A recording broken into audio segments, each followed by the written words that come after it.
fuck me hard. Howdy, folks. Your host, JJ Vance, here back for another Fridaze. Host of Operation GCD, and perhaps more notably, not the vice president. Back again with my co-host, Nick of the Occult Rejects. Nick, greetings, sir. Welcome back for Fridaze. Going on, sir. Yo, one Friday you're gonna put the screen on, and I'm gonna be doing that same thing. I'm gonna be dressed in some weird outfit. I'm gonna have my arms up, my shit tucked in, dancing all fucking crazy for you. I always enjoy the intro from Buffalo Jared Revisa, my former stalker. Can you believe? Turned homicidal maniac, multi-state stabbing spree. Can you believe that man wanted to be my PR rep? You got to be kidding me. He needs his own PR rep. He wanted to use his hypnotherapy on you. Yeah, watch out for that. Yo, imagine that's what the deal was. I not only do I imagine that, I have nightmares about it. This isn't any regular hypnotherapy we're talking about. This man's Buffalo Jared's from the family that ended the curse of the goat, the curse that plagued the Chicago Cubs from winning a World Series for nearly 100 years. Ken Revisa and the Revisa Sports Hypnotist operation business. They're the ones who broke that. They're credited by the Cubs. That's Buffalo Jared's family business. So, it's creepy, dude. It is creepy. Hey. I was thinking about I might need to give them a call, though, because in case I need to break this curse of Robert the Doll. You know what I mean? They seem to be very prolific in breaking curses there at the Revisa family. Like, since your son kind of wanted to kill me, maybe you could just throw me this as a favor. Yeah, maybe I'll be like, maybe I'll be his PR rep in exchange. Maybe they'll break my curse. We'll do a little bartering system. That's awesome. Jared didn't do it.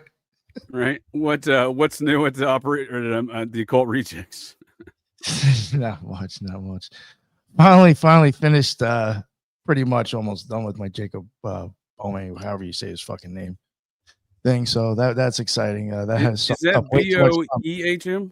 BOHM. I've seen it BOEHME. I've seen it BOHME. I mean, there's a couple of different ways of saying it. I've heard people say it different ways. I think I said Jacob Bome or whatever 3 times on the show, and then I was like, you know what? I'm just going to say Jacob. No, I'm interested to read more about him. From what I have, you've told me from what I have looked at, he's an interesting character. Oh yeah, for sure. I think so. But yeah, I finished that up and got some stuff. The Solar Temple we got coming this Sunday. You were joining us with that, right? Did I ask you for that? Solar Temple, yes, sir. With Alston Wade Picard. Yeah. He may not be able to make conversation. Me and Julia might still cover it. He may not be able to make it. Oh, okay. Well, that's unfortunate because I really enjoyed the conversation here with him on Fridaze. Oh, get him back on. I just didn't want to. To be honest with you, I didn't want to tell like 5 or 6 people to reschedule because somebody else can't make it. Me and Julia. I understand. Yeah, so I figured, we'll wing it without him, and then we'll just bring him on whenever we can reschedule. I was really looking forward to getting him on. Actually, the guy's like you, a plethora of information. Oh man, you ain't kidding. I popped on his show the other night, Already Dead, with him and his associate Jose and Jules from Great Pill Podcast. And he's going to join us. Oh, nice. Jules is pretty sharp. I like Jules. Yeah. We had a great conversation there the other night, impromptu. Yeah, nice. No, that's awesome stuff. So we got that on Sundays. That's live too, right? Yes, we're gonna go live. I'll see if we got anything. What's dropping next week? We got tomorrow. We do have the on audio. It was already out on video. We do have the Virginia Guthrie with Ryder Lee. That's a great one. Yeah, Ryder's doing some great work there for sure. Yeah. And to drop on audio next week. Also, this is an old one for you, but you were the occult and esoteric review of the Golden Child. Oh yeah, that was a good one. I've actually gotten a couple comments. Yeah, that was a great one, dude. I got a couple comments. That was a real barn burner. I had folks commenting on that this week. Just this week, folks were commenting on that. And we got Time Slip with Codega coming out. Yeah. I got to get him back on. Actually, I was talking to him not too long ago. Good dude. I like him. Yeah, I've been trying to get him back on too. Me and Heidi wanted to talk some more cult stuff in Mexico. He may not know a lot. As I told him, you may not know a lot about these cults, but he's the one who sent me down that rabbit hole with getting a better understanding of that atmosphere. And he knows I don't know shit about geography of Mexico, so nice to have a local like him. What I mean, that can help navigate some of those terms. That is true. But no, that's awesome stuff. I definitely enjoyed Rye there at the Codega's Codex of Curiosities. There we go. He was our guest a number of weeks back here on Fridaze as well, right? Yes, he was. I thought so, and on your show, and on the Rejects, we've had him on. We've had him on both. Yes. Stuff, man. I always enjoy my time with the Occult Rejects. I'll be looking forward to that on Sunday. I just dropped that Greg Little conversation, getting a lot of good feedback. We should hit him up again. I intend to, for sure. He's speaking of a wealth of information on mounds, that's the man to go talk to, right? Yeah. So it doesn't feel like I'm annoying him. You should hit him up and bring him on your show, and I'll just go. Yeah, no, I'll definitely do that. He still has a different show asking him on. We'll get Jen in the mix because remember, Jen, submitted some wizard skills in that conversation, right? yeah, it blew the guy's mind. Man, Greg Little was like, in 40 years, no one's ever asked me or made comments like this. I was like, shit, dude, Jen's doing wizard stuff, dude. He's doing his magic, right? Jen the Ninja, always doing wizard stuff. No, it's awesome, mate. Well, I mean, again, you've compiled an extensive, diverse team of folks there at the Occult Rejects, and I do salute you for that, sir. I'm happy to be part of that team. Oh, hell yeah. No, thank you, bro. Appreciate you. Believe me. The team I'm not happy to be a part of is the Revisa public relations firm, which is why I told him, no, I don't want to hire a PR guy, even though he stalked me for about a year, trying to be sure. And I'm like, he just wouldn't took no for an answer. So the homicidal, psychopathic, maniac, transpocalypse, multi-state killing spree fella, possibly hypnotic, mind control assassin fella, Buffalo Jared Revisa from the introduction video. I'll be doing a full tale of his story on Operation GCD Sundays, 8 p.m. Patreon preview available. But go check. Yeah, that'll be a real barn burner because this, like I said, not only did this family break the curse of the goat, his dude's got some interesting storylines going around before, during, and after his crimes. So, pretty excited. I like to Muppetize everybody. So obviously, Buffalo Jared here got Muppetized. You know what I mean? That's obviously not the real Buffalo Jared in the picture. You know what I mean? So I just want to clarify that in case anyone was confused. That's obviously not the real Buffalo Jared. The real Buffalo Jared allegedly sits today in Bridgewater Hospital in the spooky Bridgewater Triangle of Massachusetts. But that's the original Buffalo Jared photo before I Muppetized him. But on this note, on Wednesday, Operation GCD Wednesday next week, I got Troublemaker Jonah. He was our guest a couple weeks back here on Fridaze. Another dude with a lot of details. Yeah, he does. He has a lot of stuff. Oh, dude. Well, he listened to my last show on Idaho stuff, and he's like, we got to talk more about all these Idaho white nationalist stuff that's going on there, right? So that would be awesome. Nice. Yeah, he's got connections to Operation PatCon from the Order. The Order is Mark Furman's buddies up there in Hayden Lake. Oh, Mark Furman from the OJ case. Yeah. And also connected to all of this mess is, you may be familiar with the name Israel Keys. He was a serial killer. Yes. He's friends with it. Yeah, he grew up with the Kehoe brothers. The Kehoe brother. We lost you. Oh, we lost them. Gremlin's got him. Oh boy. Am I back? Yeah, you're back. And that'll be Wednesday. And then one last plug before we get to our guest here. Meet Nathaniel Barjona, the cannibalistic, kid-diddling, psychopathic serial killer that I came face-to-face with in Great Falls, Montana back in 2001. And may or may not have eaten human meat burgers that he served up at the Hardee's on the late night in the summer of 2000 in Great Falls, Montana. So that'll be a real barn burner right there. That's 2 weeks there. Week from this Sunday. I like to say Operation GCD Sundays is my not only is it just the true crime and high weirdness that I've experienced throughout my adventures in life, but it's also just my effort to maintain the art of Americana and storytelling. Not just history, but history along with events that are going on in culture, right? And that's kind of what I'm aiming for there. And on that note, I actually got a comment last week. In preparation for my first Sunday show there with The Curse of Robert the Doll. Highly recommend folks check that one out. That damn demonic being has been cursing me for 13 years. But I got a comment from someone saying, they listened to, they were like, oh, I'm a fan of your current shows, but I went back and listened to an old show from almost 2 years ago with John Barber, the stand-up comedian fella I've had on the show a couple times. Yes. The non-degenerarian, the 92 or 93-year-old legendary stand-up comedian, and basically the man who invented reality TV. And they were commenting on the show I had done with him, just asking him about his life stories, and which are, just not only hilarious but fascinating. So, they were commenting that they appreciate the lost art of kind of storytelling, especially from elder folk such as John Barber, who, again, they don't make him like John Barber. This man used to be the personal assistant or personal writer for Frank Sinatra, for one example. Yeah. He's the only guy to ever put Jim Garrison, the New Orleans district attorney, on camera and let him tell his own story. And he did that. He did it twice, and they got him fired from the #1 show on TV for doing so. Still today, I believe that's the highest rated show in television and primetime television history, maybe, or something. It's called Real People. He created it. He got fired from it because he did a clip that was interviewing actual real people, right? This is I think circa 1971. John Barber gets fired for putting Jim Garrison on camera. He would later win a case in the Supreme Court when the movie industry did not like his movie review of that shitty Charlton Heston film, Soylent Green. So again, John Barber, legendary character. If folks want to hear that tale, check those out. But I appreciate the storytelling aspects of such things as that. You know what I mean? Yes, sir. I don't know. I don't know if that's something you enjoy in all of these kind of.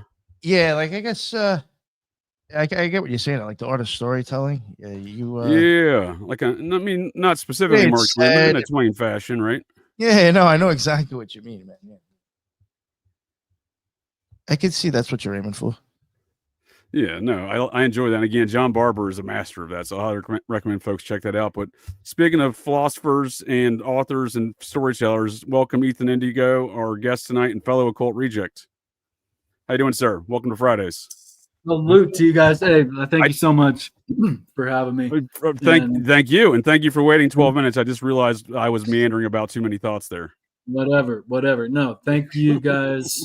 Thank you, Nick and JJ, for including me with all the great guests and the occult intelligence of all the Occult Rejects.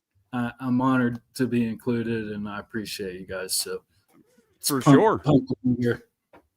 Thank you for joining us. I've been hyped. I mean, as much as I am hyped for a lot of every conversation we have here on Fridays, quite honestly, but in exchanging ideas with a lot of new folks that Nick and I, sometimes I schedule folks and Nick and schedules folks, and a lot of times we're meeting new folks, both of us. Oh, yeah.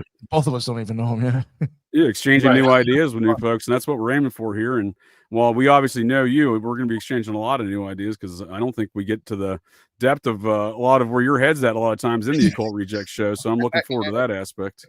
Well, I appreciate it. Yeah, I'm just honored to communicate with you guys with your knowledge. And I told you this before when I started listening to you guys. I knew you guys knew everything from oligarchy to the esoteric. So really, as a lone author, otherwise, it is my honor to be down with you guys.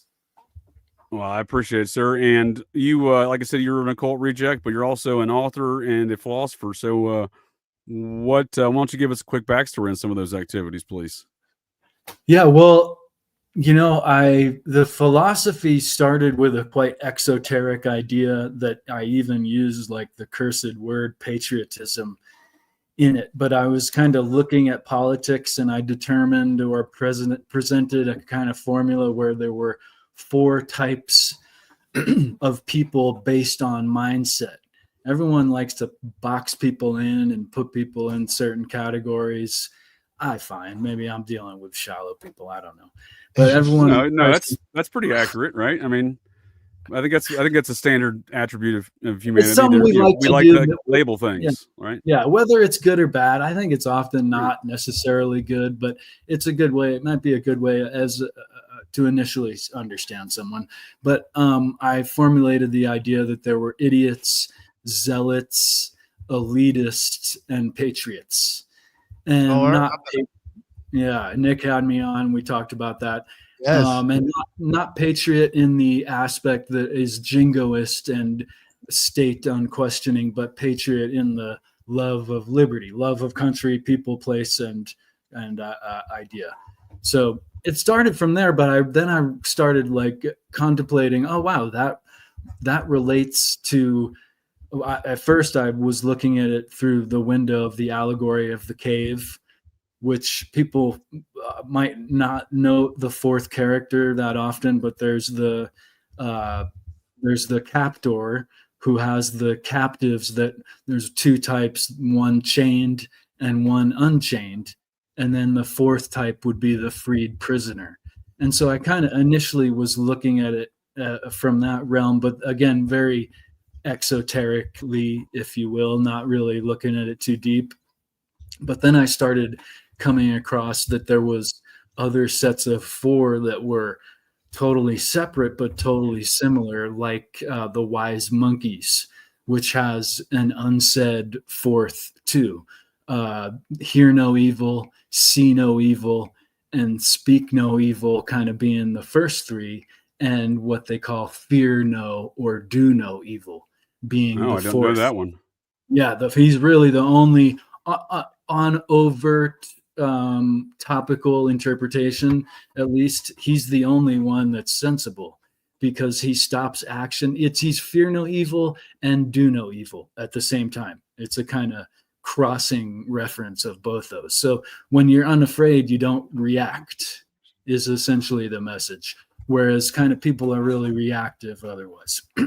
So I later formulated this whole idea based on numerous different fields and modalities of the matrix of 4, which is kind of like my foundational philosophy. And, you know, it's I think really enlightening. It's been a paradigm for me and others that have looked at it.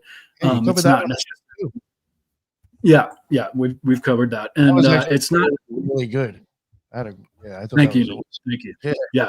That the Matrix of 4 really kind of got me thinking on this pattern of a duality of polarity, and that has been a really basis of a lot of my observation, you know, of symbolism and even the most base systems of the world, politics. So I eventually even noted the 4 dimensions of geometry. I noted it during the Matrix of 4, but I wrote a book about the sacred geometry of the 4 dimensions. And that's kind of led to another level of a different set of 4 that is not only sort of a way to comprehend meditation instruction and meditation practice, but also it's almost like I was thinking about doing an article about sacred, there's sacred gematria, but the 4 dimensions of geometry are kind of like a sacred geomatria. In interpreting energies through the 4 dimensions of geometry, not just physical 4 dimensions of geometry, but the 4 energies of geometry having to do with point, line, plane, and solid, or in meditation terms. Nick, were you going to say something? Oh no, I was just saying, yeah. I remember you saying all this when you did it on the show. That's great stuff, man. And really a lot of meditation practice has this in pretty overt terms once you understand the set of 4, that being connection in correspondence with the point. Excuse me, concentration. So is this point like kind of like somehow integral with time and space, or what is the concept of this point you're mentioning as this 4th aspect? Well, the point can be anything that you're contemplating. Some people will meditate focusing. Oh shit! Is that me? No, that's him. Oh, that's Ethan.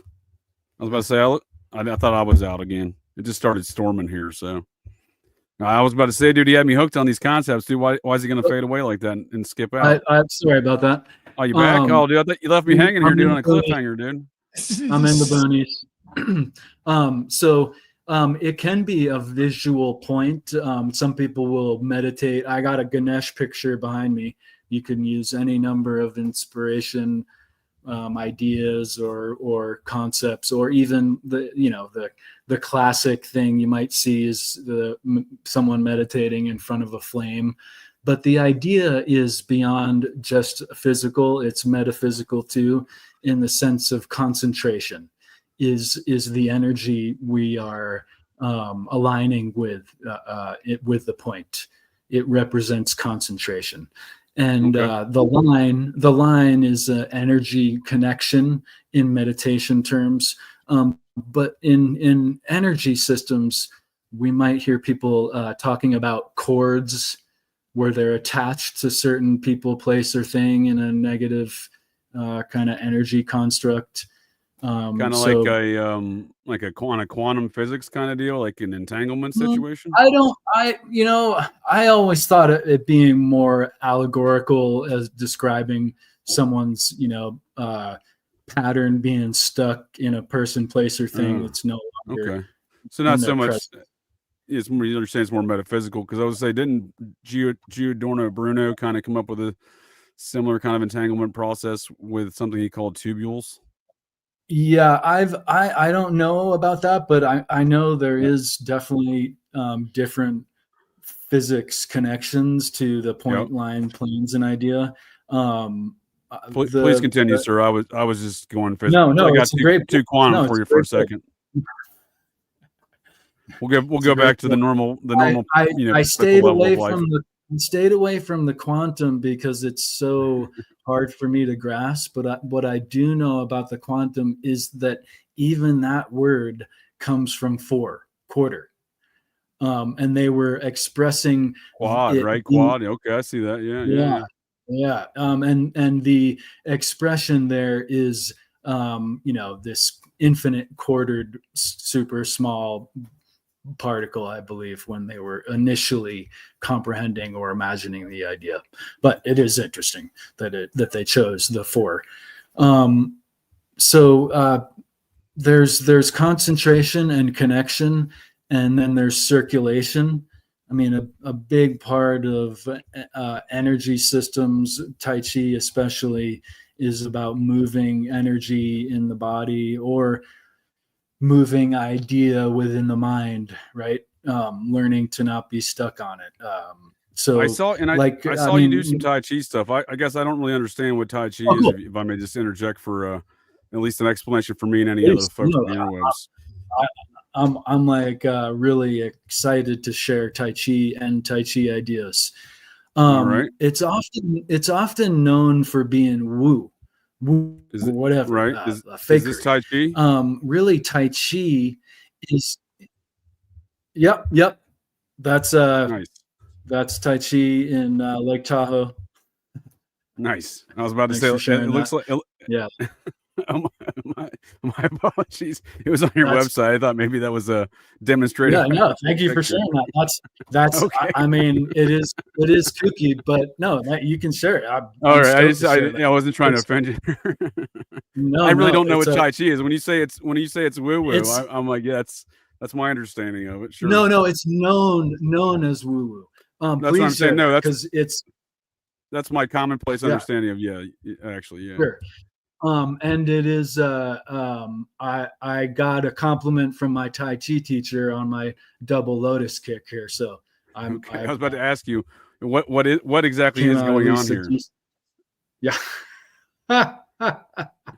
Yeah, that's a double lotus kick. That's in the middle of, actually it's spelled woo. That's a woo family form. So it's not woo woo, it's woo, W-U, like Wu Tang, which they're expressing their correspondence with the Kung Fu flicks, which were mimicking and using Wu Dang mountain Kung Fu. Kung Fu, all of Kung Fu is actually self-development practice. Gung means energy work, and Fu is like, what's your thing? What's your self-development practice? So Tai Chi is a Gung Fu, and different, things from these Kung Fu flicks, of course, Praying Mantis, all different styles that almost sound like something from a movie are actually foundational Gung Fu in terms of self-development practice. Please. Sure. No, I no, that's a good way to understand. I understand what you're saying there as far as the self-development stuff goes. We have a question here from the chat, and it's kind of where my head's at too, because this is not Tai Chi's a fluid movements. These aren't poses, right? So this is not a yoga pose thing. You're kicking stuff here. You're not just like lifting your leg up and holding your arms up, right? This is an action move, right? They just happen to get a still shot of you, right? In fact, no, that's a great question. I would not be able to hold that as a still posture yet. Okay. I'm working on it. I was about to say that's skills right there if you could. Yeah. The idea of the form practice is actually that it is made up of postures. So each of fluid movement of the form, often they are noted to be 108 movements. Each of these movements are a posture. And so they can each be practiced in their fullness as a posture, as a standing meditation. The idea of Zen, anything Zen that we might repeat, it actually comes from a Qigong Tai Chi meditation that is a still posture, that is a Zen meditation. Okay, I'm tracking there, sir. I appreciate this explanation. So what I'm understanding then is this is kind of a derivative of Taoism? Yes, it is actually not. Qigong is thousands of years old, and there are different Qigongs, which Gong means development, Qi means our energy, but more literally, it actually means compressed air. So, like, what are these jackhammers? This is a Qi hammer, right? So Qi, at its most basic fundamental, can be understood as compressed air, but it is, of course, energy and so forth. So a lot of Tai Chi is really, and Tai Chi, the name, is actually a misnomer. It's really Tai Chi Chuan. It's not Tai Chi. That's a misnomer. But Tai Chi Chuan does work on our energy system. I know of really hardly any people that practice Tai Chi as a martial art. It is practiced as a Chi development art that might coincide with their martial art, that might make any number of things they do better. In fact, Sure. One of the ways to look at it is that it's not the best martial art. It makes your martial art or your thing better. So yeah, it's not as old as a lot of the Qigong. It is in fact related to many different things. Taoism, you might find some Buddhism, you might find, again, the 108, as the gentleman mentions, the importance of 108 with the mala beads. Yeah, what does that mean? I think you could. Well, 108 is there's a lot of metaphysical and mathematical components of 108, but its most fundamental is what the gentleman noted about there being 108 beads on a japa mala, which is the prayer beads of the Buddhist monks. In fact, okay, they will utilize a pattern that goes 108 this way and then 108 this way, because that way they can remember, is it 300 or 400 or what, 3,000 or 4,100? Well, they know because at this ending it's even, and then the next ending it's odd. And there is actually the Raja Mala on the Japa Mala beads, which is the 109th bead, which is the king bead, and the point from which you start to go backwards. The the Tibetans certainly, and many other countries, I could presume, have people that have become obsessed with meditation practice via counting out the number of mantra repetitions. So I don't think it's necessarily the end all be all of meditation, but it is used with monks. Like, you have to do certain mantra repetitions through the Japamala cycle, and 100 repetitions are counted, not 108. 8 are used to for their presumed mistakes as they incite the mantra vocally or internally, and or used for the benefit of others, which is a really beautiful concept.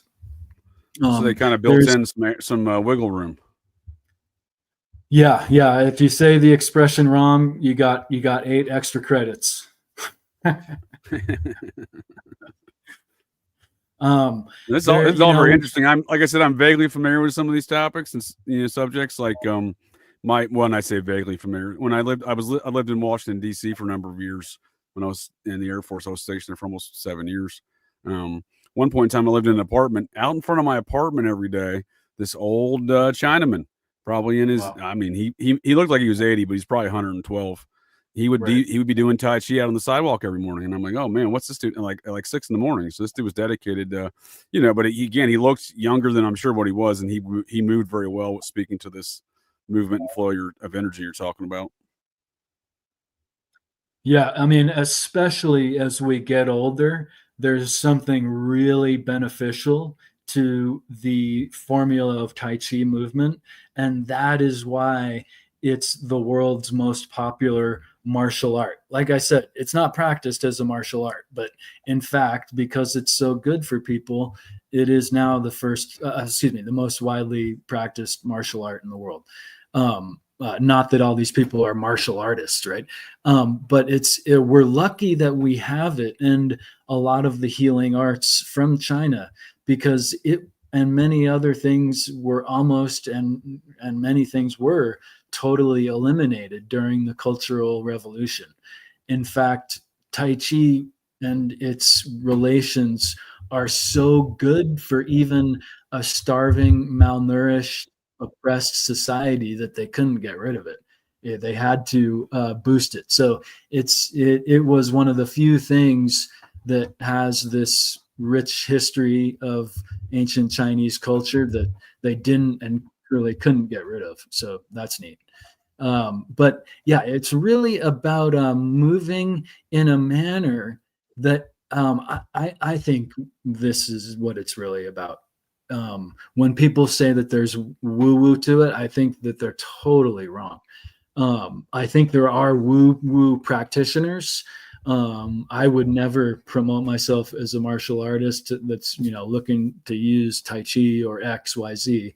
But it is a wonderful way to benefit our health, and even, I would argue, balance our emotional mental state. It's got like all these benefits.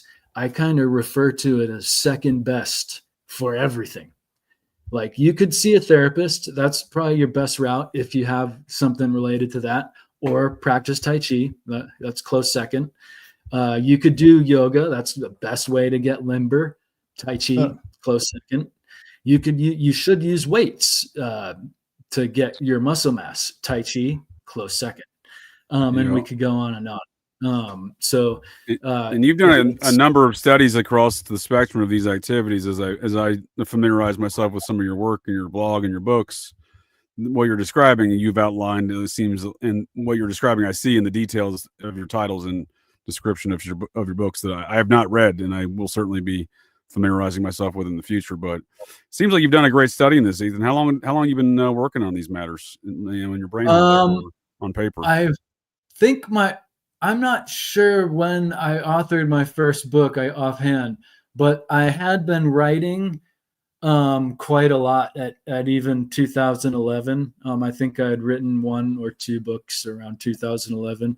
I remember that because it was Fukushima occurred then, and that was I started writing as much as a neophyte absurdist like myself could.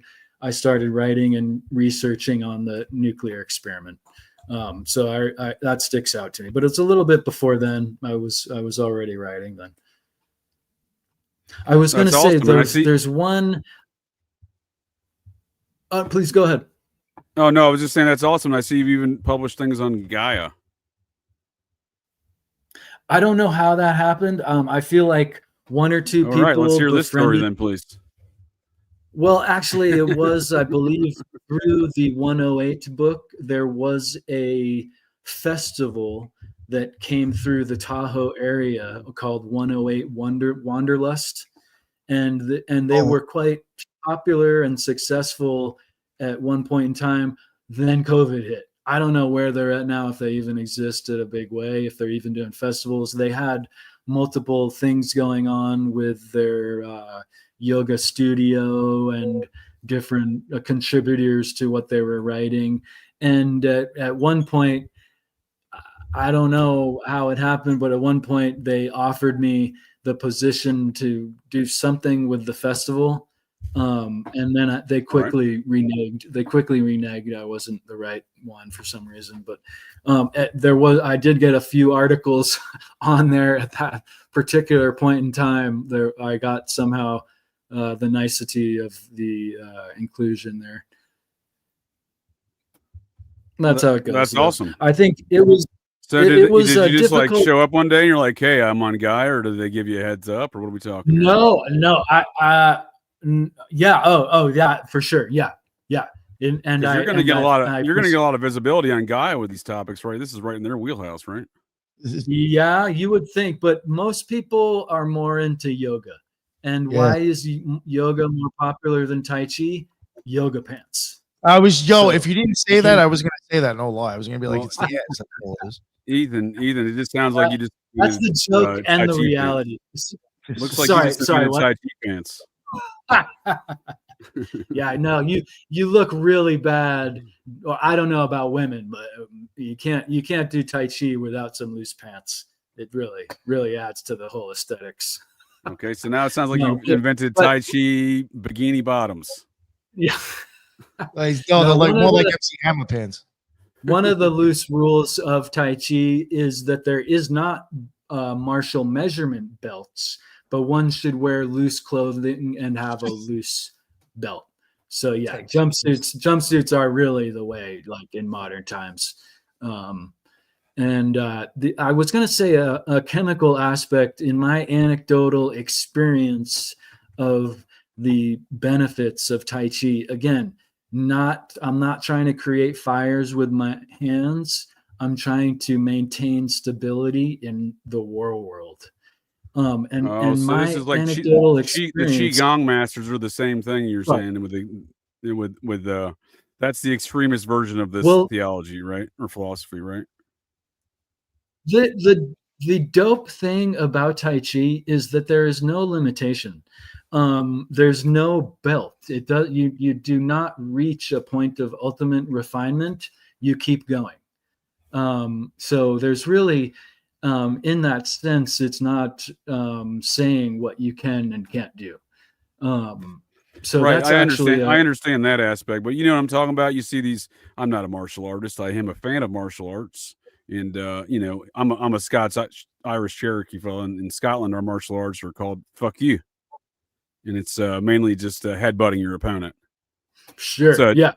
It's a joke from So I Married an Axe Murderer. Coming up this month is the Operation GCD Occult and Esoteric Film Review. I apologize. I had to plug that. Yeah, you've seen these videos where you see the Qigong master versus a martial arts master, and they're trying to shoot the energy thing, and the dude's just like karate chop, and it's game over. Sure, I've seen tons of those. I really don't look for them, nor. It's not necessarily the martial arts that I might look at in total either. I appreciate martial arts. Is that Could that be real? Well, there are definitely stories from legit martial artists of legit Tai Chi practitioners that are many years older than them. They couldn't determine their age, and much smaller than them, and would kind of like my neighbor in like DC, huh? He was super small and super older than me. I couldn't quite determine his age. There is a reason for the Oh, big time. Yeah, there's a reason for the dude. mythos. He'll wax on, wax off. Sorry. Yeah. Well, no, I agree with you. I agree with you, JJ. Simple is better. I would never. No, I apologize. No, but I'm into the idea. No, I'm into the idea. Don't apologize. This is great. I would always do a simple thing rather than a Tai Chi move. I would never, ever have a plan. In a moment of confrontation, I would respond. In fact, the Tai Chi theory is to not act first, but arrive first. Right? So, I mean, you could get into the martial aspects. Can you unpack that principle for me real quick? That got real weird in my brain hole real fast. Yeah, well, if someone goes to punch, you disengage their action by getting to them first. So Tai Chi, so it's more of a defensive tactic. Well, the philosophy, certainly, absolutely. Right, yes. right. Yes. The philosophy and the classical depiction of Tai Chi would be yielding to an attacker and yielding to them ending up on the floor. It's a great way to deal with bad energy. Where does Steven Seagal fall in this scenario? Well, I'm highly skeptical of Steven Seagal myself, but there is some reality I like to your him. style. And if you look at his past, he definitely had some interesting teachings. He was in Japan. He was going to places, and it might have all been fame oriented. I know he's like getting medals from Russia and hanging out with Putin. Oh, he's their number one star there, right? Yeah. He's number one, weighed and measured. Number one. Right, exactly, right. I think he's fucking orca fat, isn't he? Him and his ex-wife got super fat. You remember how hot she was in that film Weird Science? Vaguely. I'll bring up Kelly LeBrock. They were both married at that time. If you look at them now, they're both 300 pounds heavier. Right. Yeah. Well, living Seagal does some Tai Chi stuff, right? Am I thinking of something else? No, I think he is Aikido focused. Aikido, you're right. You're right. But I think if you ask him, he's been doing Tai Chi for 100 years, though. If you ask him, yeah, you're like, I'm an expert. I've been doing it for 100 years. Yes, that is true. Yes. Yeah. Holy shit! He may have some experience. I don't know, but again, your first crush. My bad. I apologize. I'm interrupting the conversation. So gorgeous. No, I read it that way. We could always pause right? for beauty. Have you seen pictures of her now? Please continue. I'll bring up a photo. So I distrust a lot of the depictions, whether they're on one side of the spectrum or other, of Tai Chi, as it being totally bogus or as it being totally great. We'll see. I think, and the expression is in Tai Chi, it is not the style. Like I said, I practice Wu style. It's not the style, it's the practitioner. So I think a really amazing thing about Tai Chi that's anecdotal understanding, but in my interpretation, it helps to increase these beneficial chemicals that are chemically and physically measured in the notion of the runner's high. And it's not the same. It's not the same chemical reaction or response that we engage in practicing the same. It's in fact a much minute amount of the same creation of the chemicals, right? Runner high is this much chemicals. Tai Chi practice this much, because we kind of use our imagination, which is has a very silly aspect to it, but it's a really chemical, influential, powerful device in the terms of getting that, taking on the bear or taking on your nemesis that has been long your nemesis, or your new nemesis, or your least favorite politician. And that creates a little bit of runner's high chemical creation, except you don't need hardly any of it. So you create this really beneficial chemical composition that is preparing your body to prepare from running and fighting a bear, right? Running from and fighting with a bear. But right. So that's kind of the key, one of the key. Not.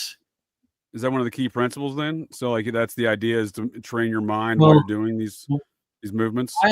I don't know necessarily if this is widely expressed, but a big part of Tai Chi is getting high off your own supply, off your own biological chemical creation.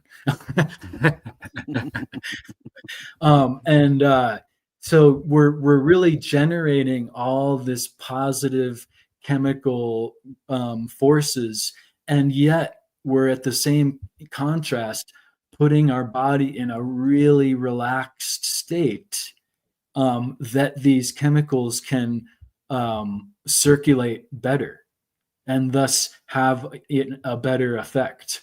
So I like it. I like it. It's a really powerful thing. If you want to use it for martial arts, like Mike is talking about, you just include it with a more yang force practice. Tai Chi is definitely more yin oriented, the internal, the softness. I have definitely had teachers and fellow practitioners that in the two-person practice called pushing hands, there is an element of empty force where the more you might try to engage force upon them, the more they disappear on you. And you have to be really grounded and not lean. And it's interesting dealing with a Tai Chi practitioner. It's very not fake. Let's just say that. Interesting. So here's a question for you that comes to mind. Yeah. So we mentioned the comparison, or not, not relative, but not the same as yoga, but almost like in the same, accomplishing the same tasks or goals as you would through yoga, but through a different practice, right? So I've been doing yoga for a while, following the practices and teachings of my guru Diamond Dallas Page, DDP yoga, and I do enjoy that. I don't know. I don't know. Are you serious? Or are you kidding? I don't know who that is. He's a former WWF wrestler dude who, I guess, he's created this. It's a great yoga program. I am being half serious and half kidding. I'm glad you couldn't find the difference. Gotcha. And that's what I was aiming for. Yeah, that guy. Yeah. So I never got into wrestling, but I heard this dude's story about how he built this yoga stuff to overcome some injuries and stuff. And I've done it before, doing it again right now to overcome another injury I just recently had. So blew up my neck a couple times this year. Dislocated my jaw earlier this year. That was fun. That was always a good time. Done that before. Played that game.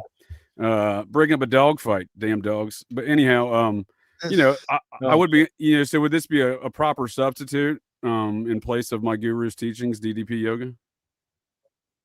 I would honestly, I always recommend integrating your past practices and your current knowledge and everything about your lifestyle, whether it's playing baseball and sliding into bases or dealing with insensitive creatures on two legs. It's really helpful. And it's one of the most integrative practices, I think.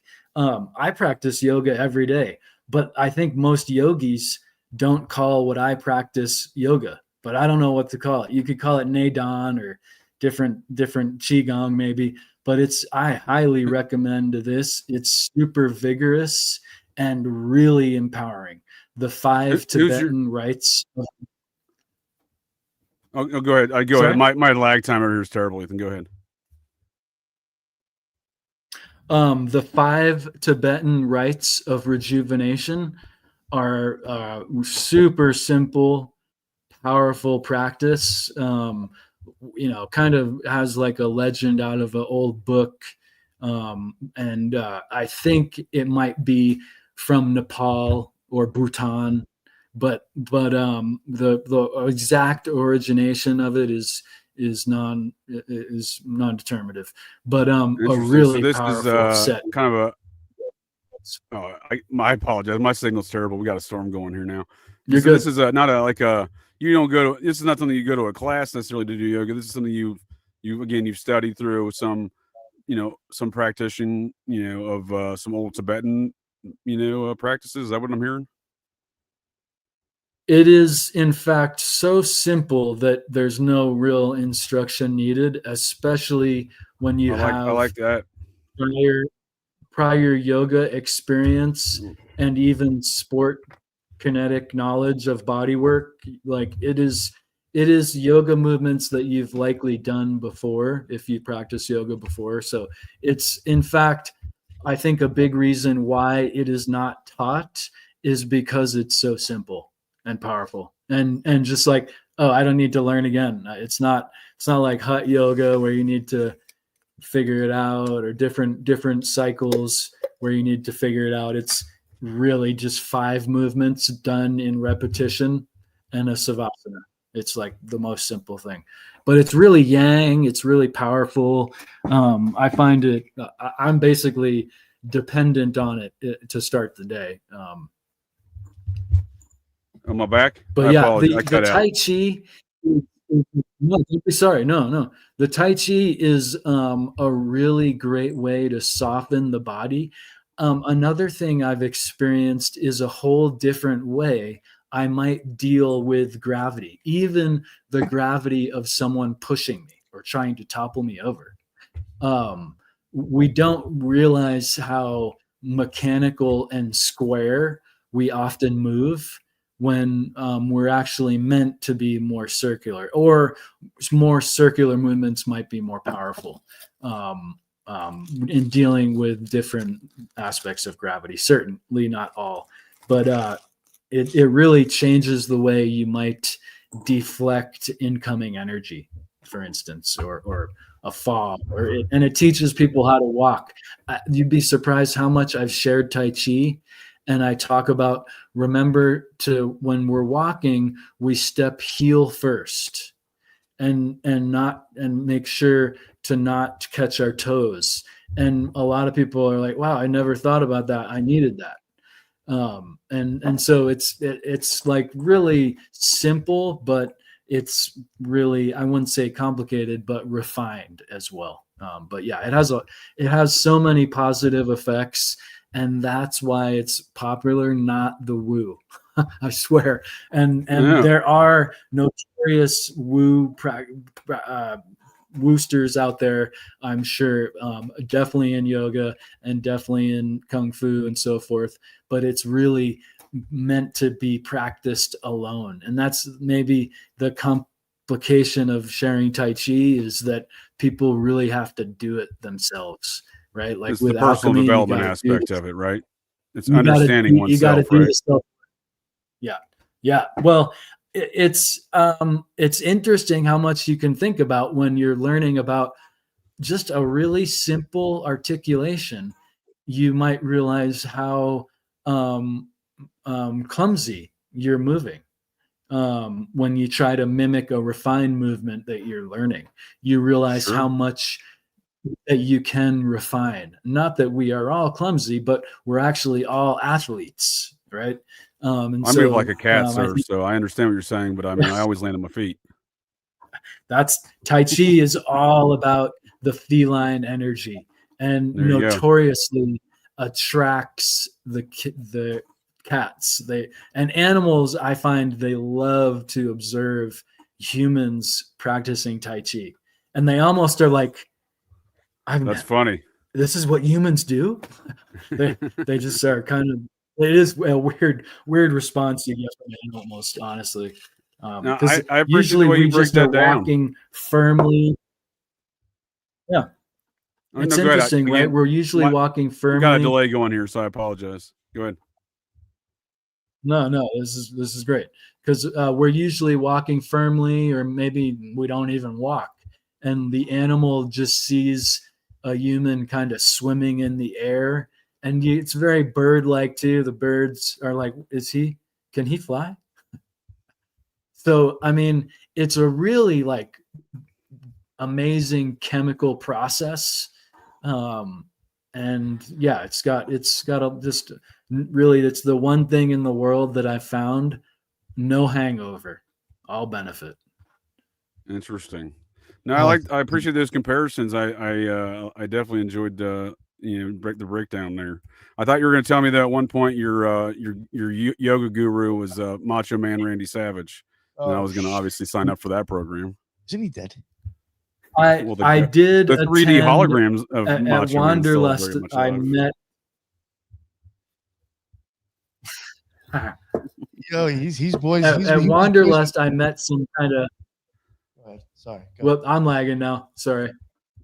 Sorry. What did you want to say, Nick? Macho Man was friends with Marilyn Manson. Come on, was he really? Oh, you can find pics of them together. Must be the coke, right? Must be the coke. I think there was a special. There was like a wrestling special that was going on for like a few months where they were like doing like certain wrestlers, and I think there was like they were even showing that how he was friends with them and stuff. Yeah, I think they were like, oh, he was friends with, like showing his wide range of like, people he was friends with and how he could fit into everywhere. I think they even like show like from this to that. Whatever. I mean, he was a hell of an athlete, but he was also a hell of a cokehead, obviously, too. So I could see where him and old Marilyn Manson might get along. There you go.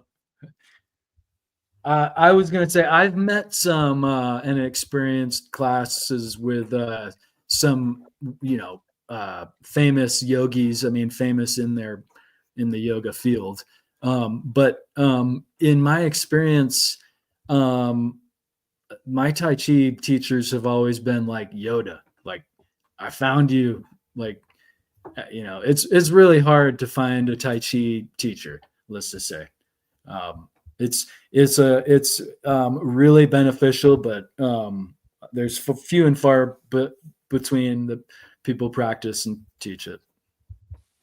And why do you think that is? Is it just a lost art from an older generation, or what? Not no one's appreciating it anymore?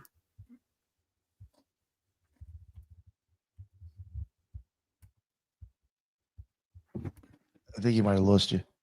And I'm back. So is that a lost art? No one just appreciates it? Yeah, I think it's the difficulty of doing the internal work.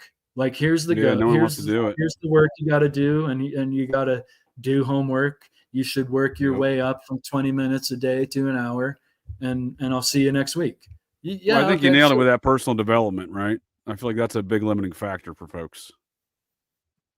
Too distracted. Yeah, I agree with that. Agree with that. Yeah, definitely. It's it's hard for us all to take on in total. Tai Chi, it's almost like a system. It's like a system of self-development in a lot of ways, and with no set course or end results necessarily, but it works like the layering of a phone book. Right? Every day you practice is like a piece of paper on a phone book, and then eventually it's resilient. So it's a very subtle way to develop. But I find all these people have like all these people, as we get older, there are all these potential problems that are like, wait, this subtle thing, this subtle little problem. And so Tai Chi just helps with subtle things. Well, I think we may need to write Steven Seagal and let him know about that, because you were mentioning things about gravity and the subtle change over time when you're elderly. So this is the lovely couple, Kelly LeBrock and Steven Seagal, married there in the 90s. Now, I guess I should do her an apology. She has lost some weight and it looks a lot better than her ex-husband does health-wise. But obviously she was, a little bit bigger than this from some tabloid photos I recall, but this is her in recent years. Obviously, this is her in Weird Science. That's a pretty, for any gents of our generations, it's a pretty legendary scene in film, I believe. Epic movie because of her. Yeah. Well, that and Bill Paxton, not Bill Pullman. I don't think it's Bill Paxton. He gets turned into a giant turd. I mean, who's not going to remember that? That's hilarious. Yeah, that was classic at the end. Great film. So Steven Seagal obviously looks like not only did he eat the old Steven Seagal, but he's eaten that Steven Seagal as well. So there's been 2 Steven Seagals eaten to achieve this. I mean, look how fat he is, dude. Wow. He's eating 2 of them. Oh my! Look how fat he is. This is in Russia, by the way. He's the king over there, I think. Yeah, he is. What is going on with that hairline? What is happening here? Oh, that's fake, right? God. It's obviously a wig, right? That is. You might actually get it shaped up. I've noticed that. They might shave it in. That's total. No, that's total implants or some kind. Oh yeah, that's what that plugs. I would argue him and Travolta go to the same wig guy. Travolta rocks a very similar wig situation. Really? Yeah. It really kind of expresses to me a little bit of self-doubt when he's like, hey, we're all getting old and obviously you can't hide your belly there, sir. Like, why are you worried about, like, don't wear it out, dude. Wear a hat or wear it out. Like, no one wants to see that. Like, I totally agree with you, man. This is what Travolta looks like without his wig on. Oh shit. In recent years, he's been going wigless. He looks real, at least. Whatever. Right, but I'm saying in recent years he's been going wigless. You know what I mean? Who needs hair? Mm-hmm. I agree. Just being real is great, but I mean, I think he looks like a complete weirdo with these wigs, right? Weird. Yeah, it's very, very stark. I mean, look at that. You look like a complete weirdo putting a wig on like that, if you ask me. But it has that same, and when he has a different wig that's very short hair, and it looks a lot like the one that Seagal rocks as well. But on that note, yeah, I mean, that's way less worse. Well, I'll find you the bad one. On that note, look how fat this dude has gotten. This dude's supposed to be some sort of martial artist. Are you telling me that? No, well, there is the idea in Aikido of the practitioner and his uke. The uke is the guy that gets thrown around. And that might be a good phase of learning in practice to learn how to tumble and so forth, but it's not the pattern that one wants to be in as a martial artist. The uke is basically taking that turn into a flip and flop. So you don't want to be the uke. Oh God. Bad. I think Steven Seagal misunderstood that, and he thought they said dookie because he looks pretty dookie. So look how weird this wig is. You see what I'm talking about? It's got that same kind of weird. No, that does look similar to the Seagal. Yeah. One. I've been tracking this dude's activities for many years. He's a complete weirdo. Yeah. Yeah, no doubt. I have no idea what Steven Seagal does in life, but I cannot imagine it's anything normal, right? That dude's in some weird shit. I promise you that. Yeah, the overt luxury in Russia is so what we would call like 80s tacky. It's just beyond the pale, from what I understand. Oh well, yeah. I mean, you got to think that they never really got anything American until the early 90s, right? So they kind of went through all of the American culture at once, right? All those decades of culture kind of got dumped on them at once. It's gonna create a weird environment, if you ask me. Gosh, right? Yeah, good point. From genes to the modern day mafia. If you're dropping the 60s, the 80s, and the 90s on them at once, dude, forget the 70s. Everyone else did, but if you're dropping those 3 decades on them at once, dude, what's happening in life, right?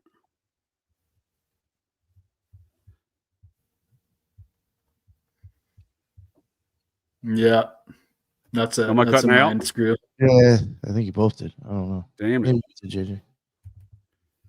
So, I'd ever tell you about the time that Travolta got a little too handsy with me one time in a secluded airplane hangar, Ethan? You know, I had a Travolta story too. Is that Let's really hear you and Travolta? Yeah, that's me as a young staff sergeant guarding that there stealth fighter, me and my team. I went to an event at a museum in Maine, and my friend had noted that he might show up. I was clueless. I guess she was like, "Oh, he was totally, he was looking at you." I'm like, "What?" Yeah, he's I super didn't into even know. dudes.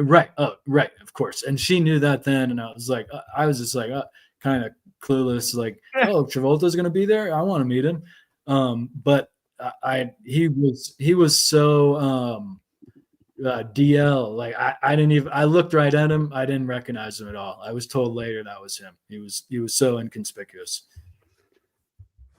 Yeah, I recognized him immediately. Sadly, I also was yelling at him with a large gun in my hand, telling him to get his damn hands off my aircraft. So Classic. he was the master of ceremonies at the Dayton, Ohio airport air show. So not a military based civilian airport. We had that from like Thursday through Sunday. It was the airport air shows multiple days.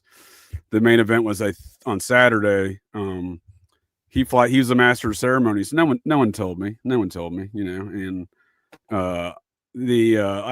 it's me and 5 of my guys out there, and we're mainly just guarding that. But we have other Air Force aircraft that are on the ramp. So I have a golf cart, me and another guy have a golf cart. We do some rounds, check out the other aircraft from time to time, right? But for the most part, we're all just hanging outside that hangar next to the stealth fighter, because that was the main priority. And in fact, this night, a couple of my troops brought that movie. This was July of 2003. A couple of my troops brought that film Basic with Samuel L. Jackson and John Travolta, which was fairly new on DVD at the time. Y'all familiar with that one? No, I've never heard of that. Oh man, it's a Scientology special. There's a lot of Scientologists in it, but you ever seen it? No. Ethan? What is it about? Basic training? It's about a murder in Panama in the 90s at an army base, I believe, if I recall correctly. I haven't seen this film since that night, so let me see if the details are correct. I can't recall. Yeah, I can't recall. Well, I don't either. So let's take a journey back to July 2003.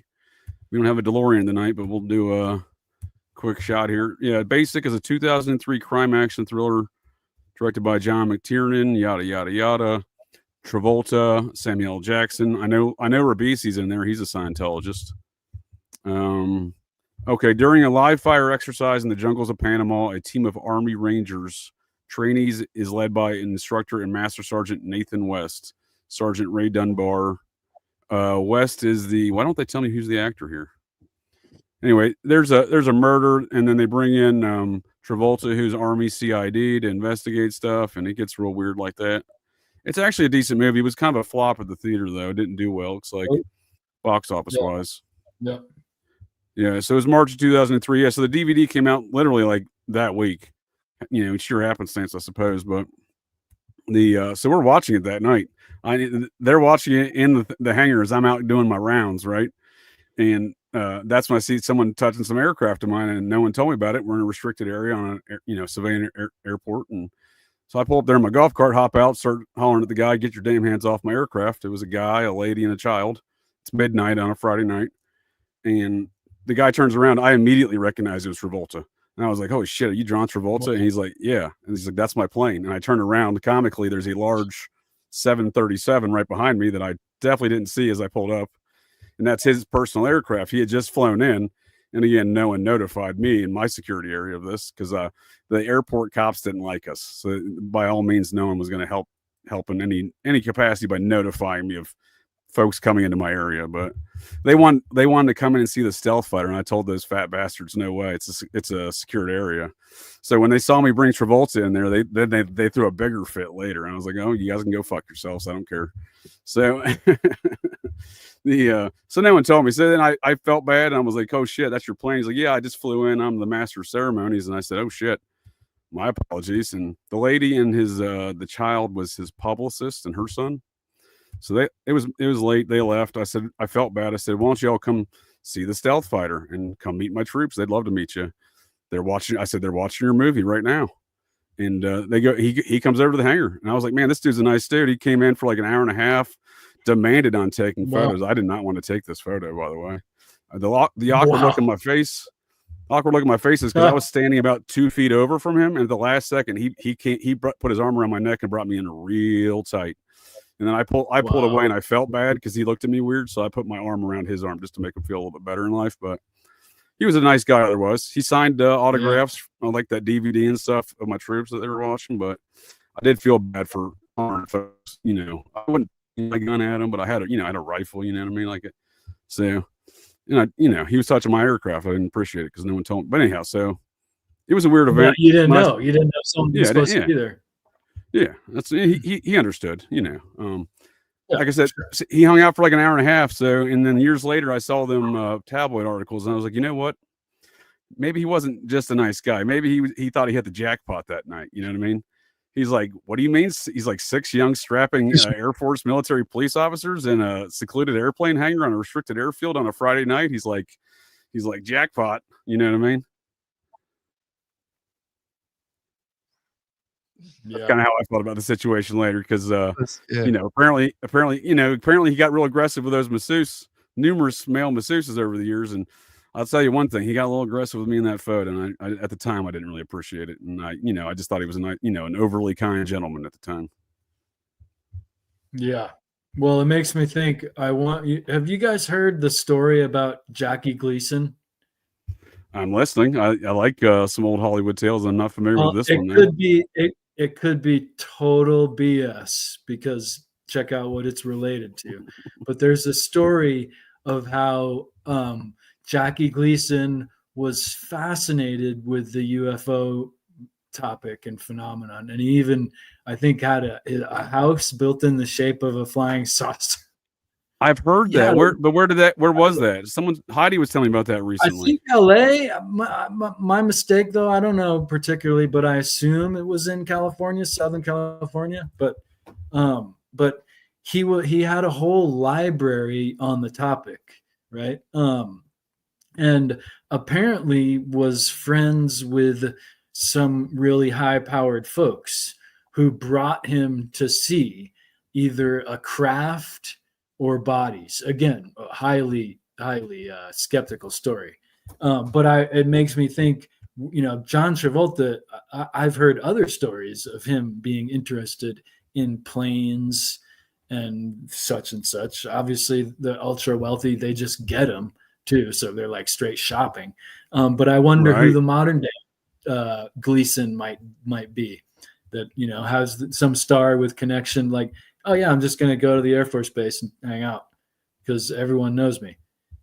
Well, that's certainly possible. So in Travolta's case, again, that was all sheer happenstance. Again, and he never would have got access to that place. You see, I blacked out all of my patches and name tag and stuff on there because I wasn't there yet, and I didn't take that photograph. I noticed that. You're like, just for future reference. Yeah. That's not me. Someone superimposed me in that photograph. Yeah. Again, I didn't want to take.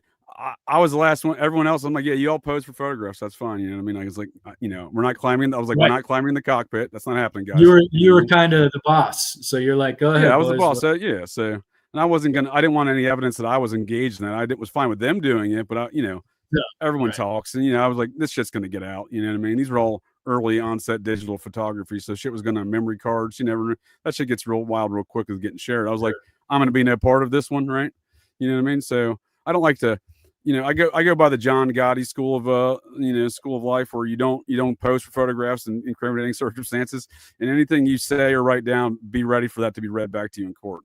These were statements from John Gotti, the mob boss. So I like to subscribe to those kind of things in life. So everyone, and we live in a modern era where everyone photographs their crimes in the dumbest shit possible. You know what I mean? This is 2003. Not really a crime per se, but he shouldn't have been in there. I'll admit that much. One thing I started. Please go ahead, JJ. No, I even felt bad afterwards I felt like an idiot afterwards. I'm like, after I first invited him, I'm like, you know what? That's kind of a dumb thing. I acted like he'd never seen it before. He did a whole movie with the stealth fighter beforehand already. Broken Arrow. Oh, yeah. Oh, Remember that one? He wanted the boys to show him how it works. That's what I'm saying. He's like, yeah, I've never seen a stealth fighter before, guys. Let me see that. Can you show me how to handle it? Yeah, when they wanted to climb into the cockpit, I don't think that's what the cockpit he was talking about. Someone in the chat, Zane Ivy, says Gleason's UFO themed house was in upstate New York. Please don't say Westchester. Spoiler alert, sir! It's located in Westchester County, New York. Oh boy! Why is it always gotta be New York? No, it's Westchester. Got it right here for you. Yes, sir. No. Oh my God. Yes, sir.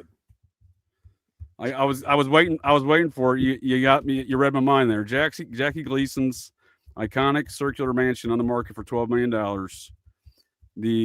Located in the town of Architectural Feet in Westchester County, where everything inside and out is circular and is part of an estate being listed for $12 million. So you mean to tell me this dude built an alien UFO house in the place I call a den of iniquity, full of all sorts of ancient alien cargo cultist activities? Shocker.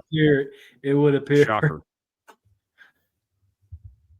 That's interesting, though. I have to look more into Gleason. So was he buddies with Nixon or something, maybe? I think it was Nixon. Forgive me. Yeah, I think it was Nixon, but I'm not 100%.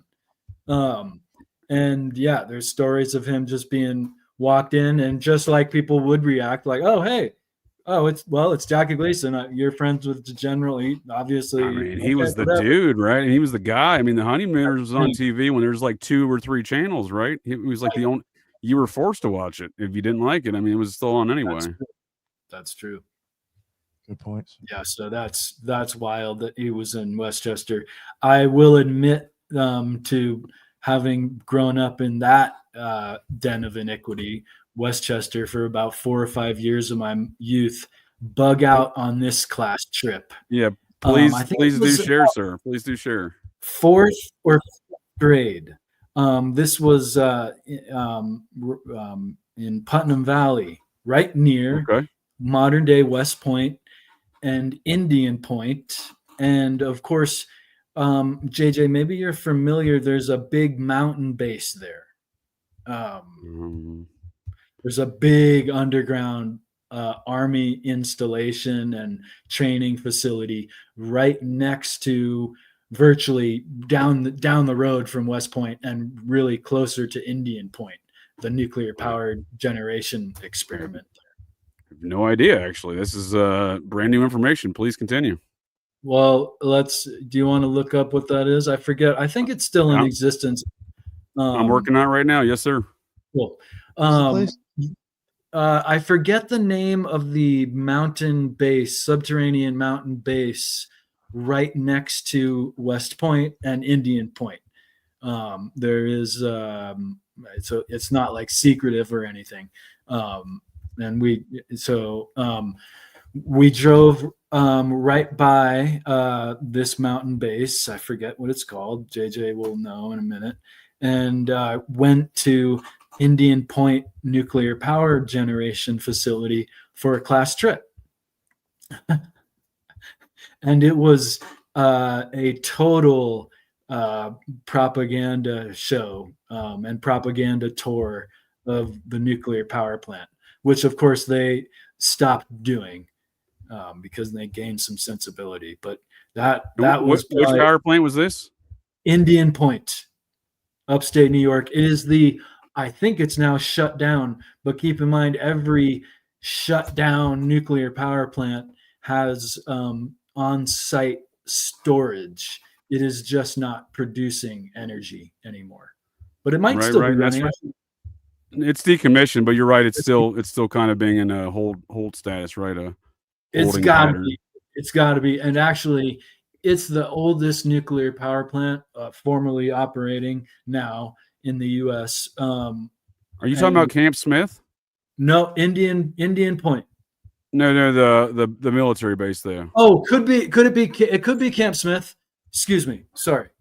Yeah, no worries. No, I saw the nuclear power plant in Camp Smith's the nearest military installation to this in Cortland, New York. That makes sense. That makes sense. I forget what it does. It say that it was an underground mountain thing. Well, it makes sense to me that it would be. It was 1,500 acres and it was started in 1919. So this would have been a time where they'd start doing these kind of burrowing into these mountains on the East Coast. Yeah, it was one of those. Just an interesting, Marshall. No, and it's connected to West Point because it says they use that for training center. Yeah, so of course, which makes complete sense. Yeah, it's the Smith Mountain Lake. Does that sound right? Yeah, I'm sorry, I can't remember it all. The name that doesn't ring a bell. But it must be. That's interesting though, because I didn't even know that stuff was going on in Westchester. So you're bringing a lot to my attention here. Oh, good. Well, I'm glad. Like I said, my origin story is from just across the border there in Ridgefield, Connecticut, but where my family goes back a long ways. But I only spent a few years of my life there. Sure. And I went to an Army Navy game at West Point one time. That was thrilling for a little kid. And I was going to say that the Indian Point nuclear power facility is, I think, one of the few that is built on granite.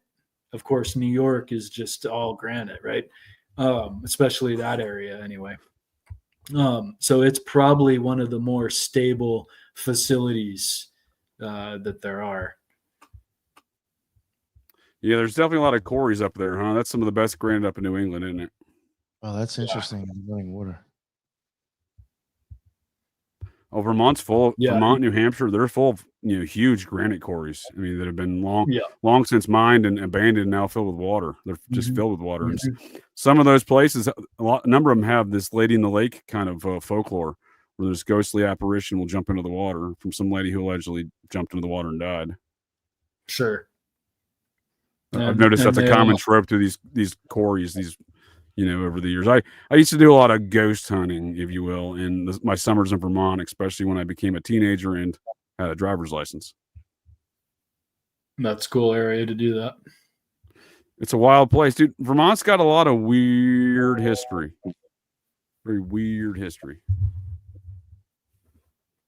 So does Maine, though, right? Where you hail from Maine, though, right? And Maine's kind of equally as spooky, right? Not spooky intelligence agencies, but spooky paranormal. No, there's right?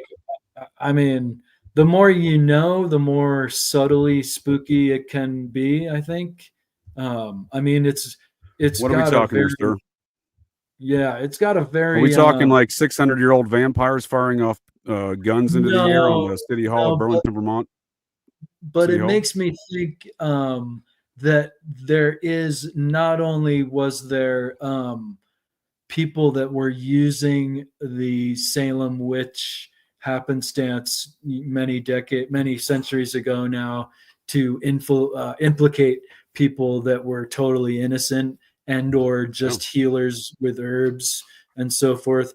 I also think that there were other type of people that were just like light and dark magic. I think that there was a reason for the paranoia that was certainly used and demonstrated against innocent, mostly women too.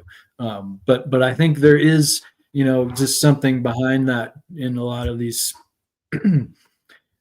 spooky places and what was happening then. Like people were running away. What were they running away from? A lot of them were running away because the royals were implicating them and they were practically innocent, if not totally innocent. But some of them might have, I feel that's how it works with all these systems is I don't want to say dupes, but people that are doing the topical storyline and then people that are on the underhanded side of things, right? So I think so. I'm of the opinion, and I'd like to hear your opinion. I know a little bit of where Nick stands. I'd like to hear where he stands as well.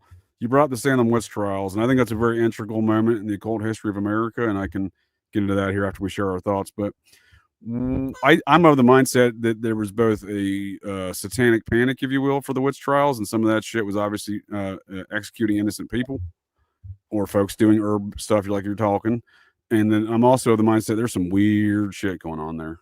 Yeah, that's what I meant. Yeah, I completely agree that there was the people that used that sentiment, if you will, as we can see today on different topics, not necessarily witchcraft, but there were also people that might have been doing inappropriate things that could have been, whether it was entirely perceived as dark or there was some darkness to it, maybe not, but I think there's always the gray and the white and the black, right? I mean, I think this is not necessarily true with magical systems, but also just societal workings, right?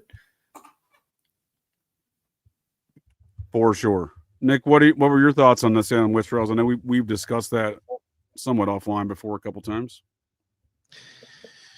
Yeah, I find that to be a really weird situation, and honestly, you know, who would probably be really good to talk about that with would have been Ron, because like some of the things he's pointed out that he's either said or even things like I like kind of looked into after he told me, you know, things with that. He's a descendant of one of the folks that got murked, right?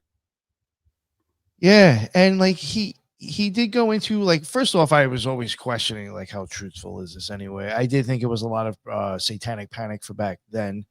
Like, you know, Ethan and you said, I'm sure there could have been somebody doing something weird. But though I do tend to think that maybe the more weirder or the more fucked up or sicker people were actually the one making the accusation. Because I do think that they're deterring the guilt from them, right? They're pointing the finger at someone else so that no one accuses them, right? Yeah, and then then land's getting taken and given to people. You know, it just seems convenient. Right. And even what Ron had said is that you will later on see down the road, if you were to follow those families, you'll see like two families that are supposedly against each other or like marrying each other now. So like, was it really, or was that some Romeo and Juliet fucking, romance ending? You make some good points, sir. There's always land grabs and monetary, measures to all these kind of things we still see today in these matters of kind of a parapolitical nature. This is late 17th century parapolitics in Salem, Massachusetts. But nonetheless, it's still parapolitics because obviously there's political folks involved in this. That's in the machinations of what's going on there. Ruling that this person is a witch, we're going to execute them and these kind of things. This is before we have constitutional rights in America, but obviously that would be a violation of due process.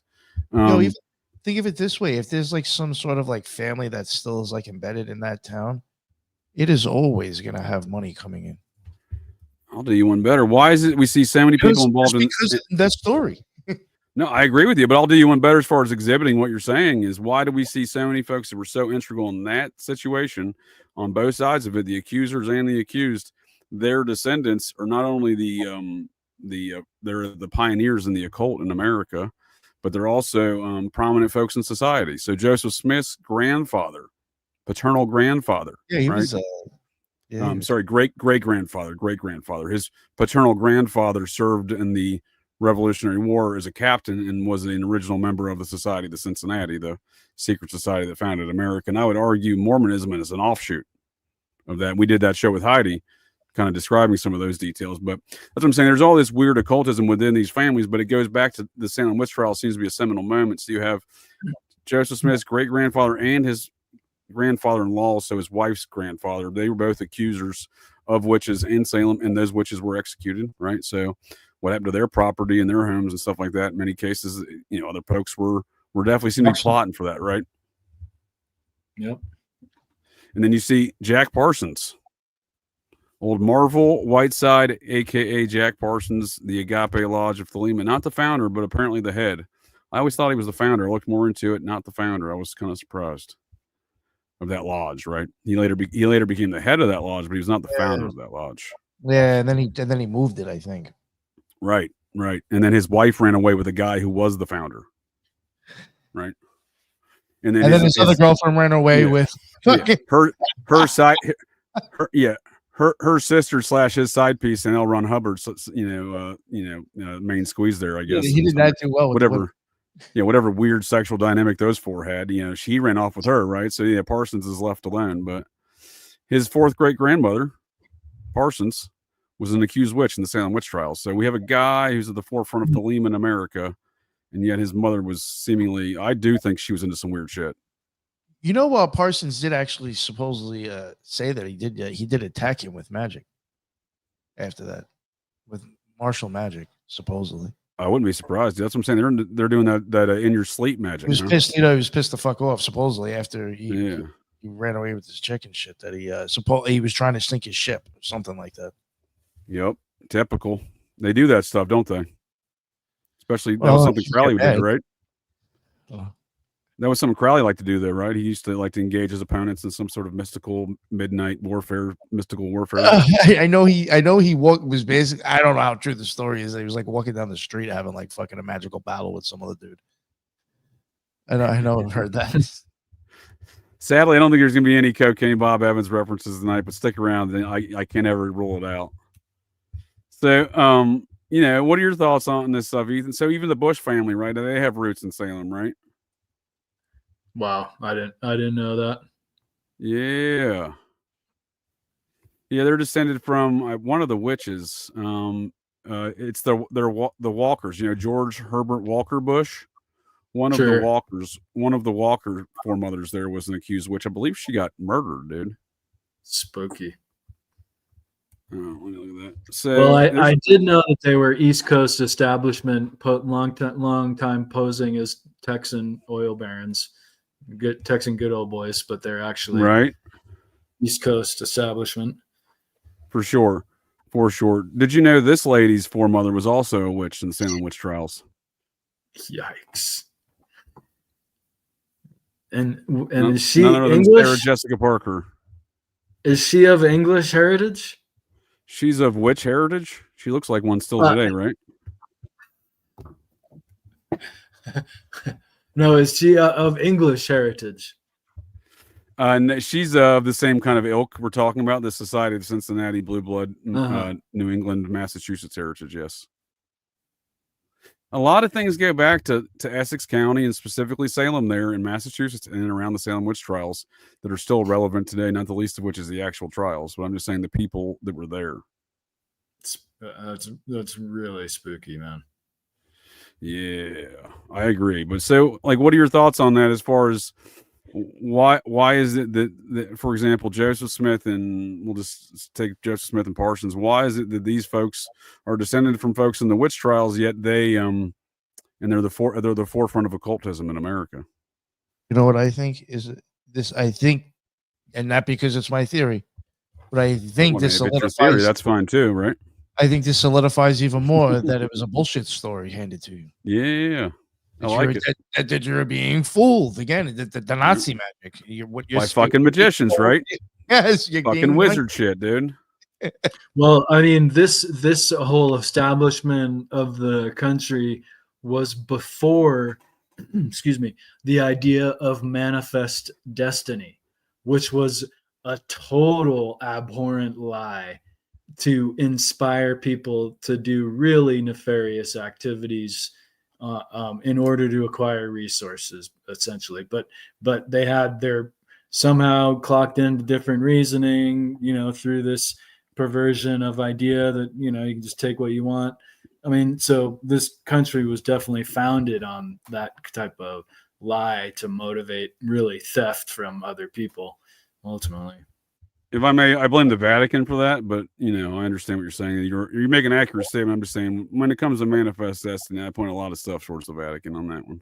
No doubt. I was just pointing to that recent one that that we've long examined openly as being that's obtusely horrific, and yet, of course, it goes back hundreds and hundreds of years as a tool or theme. And no offense to Catholics, but there's a reason why America was started, and there's a reason why America did not let the Vatican in America, with the exception of those unruly bastards in Pennsylvania. The only colony that permitted the Vatican was Maryland, which they started. So go figure. It was a real trope back then, with whatever reasoning, certain and maybe obscure, that the Catholics were going to bring in the Jacobins, which were going to upset the revolution against the royals.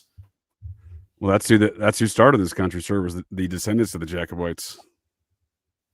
and the Huguenots. Well, wasn't there another side to them that was, or at least maybe I guess they're the same side, different aspects, same group, different aspects. Yeah, but I think what you're pointing at is what I call the crown history, not crayon, but crown history, like crown of England, crown of the Vatican. We live under their propaganda, so what you're pointing out is an accurate statement based upon their narrative. Yeah. Yep. Yeah. So I mean, you said essentially this. Forgive me if I put words in your mouth. But that even though we might know the names of individuals and their occulted groups, it really comes down to not their name, but their persuasion and their action. So, yeah, I mean, for sure. If you said something, for sure. Yeah, I agree with it. No, I mean, I'm sure I've made statements to that stem, and that's certainly something I agree with, and I have said before for sure. Because, like, I mean, I just judge folks by their actions, right? You know what I mean? So everyone can tell me that Andrew Cuomo was the governor of New York and he's a Democrat and he may be doing Democrat National Committee activities and following their standards. But the Democrat National Committee did not tell him to get these giant nipple piercings. And he's adhering to some protocols and rules that are, outside the standards of the DNC. You know what I mean? Do you see that? Do you see her make that delineation? Well, I mean, he holds a distinction to being one of the big political losers of COVID.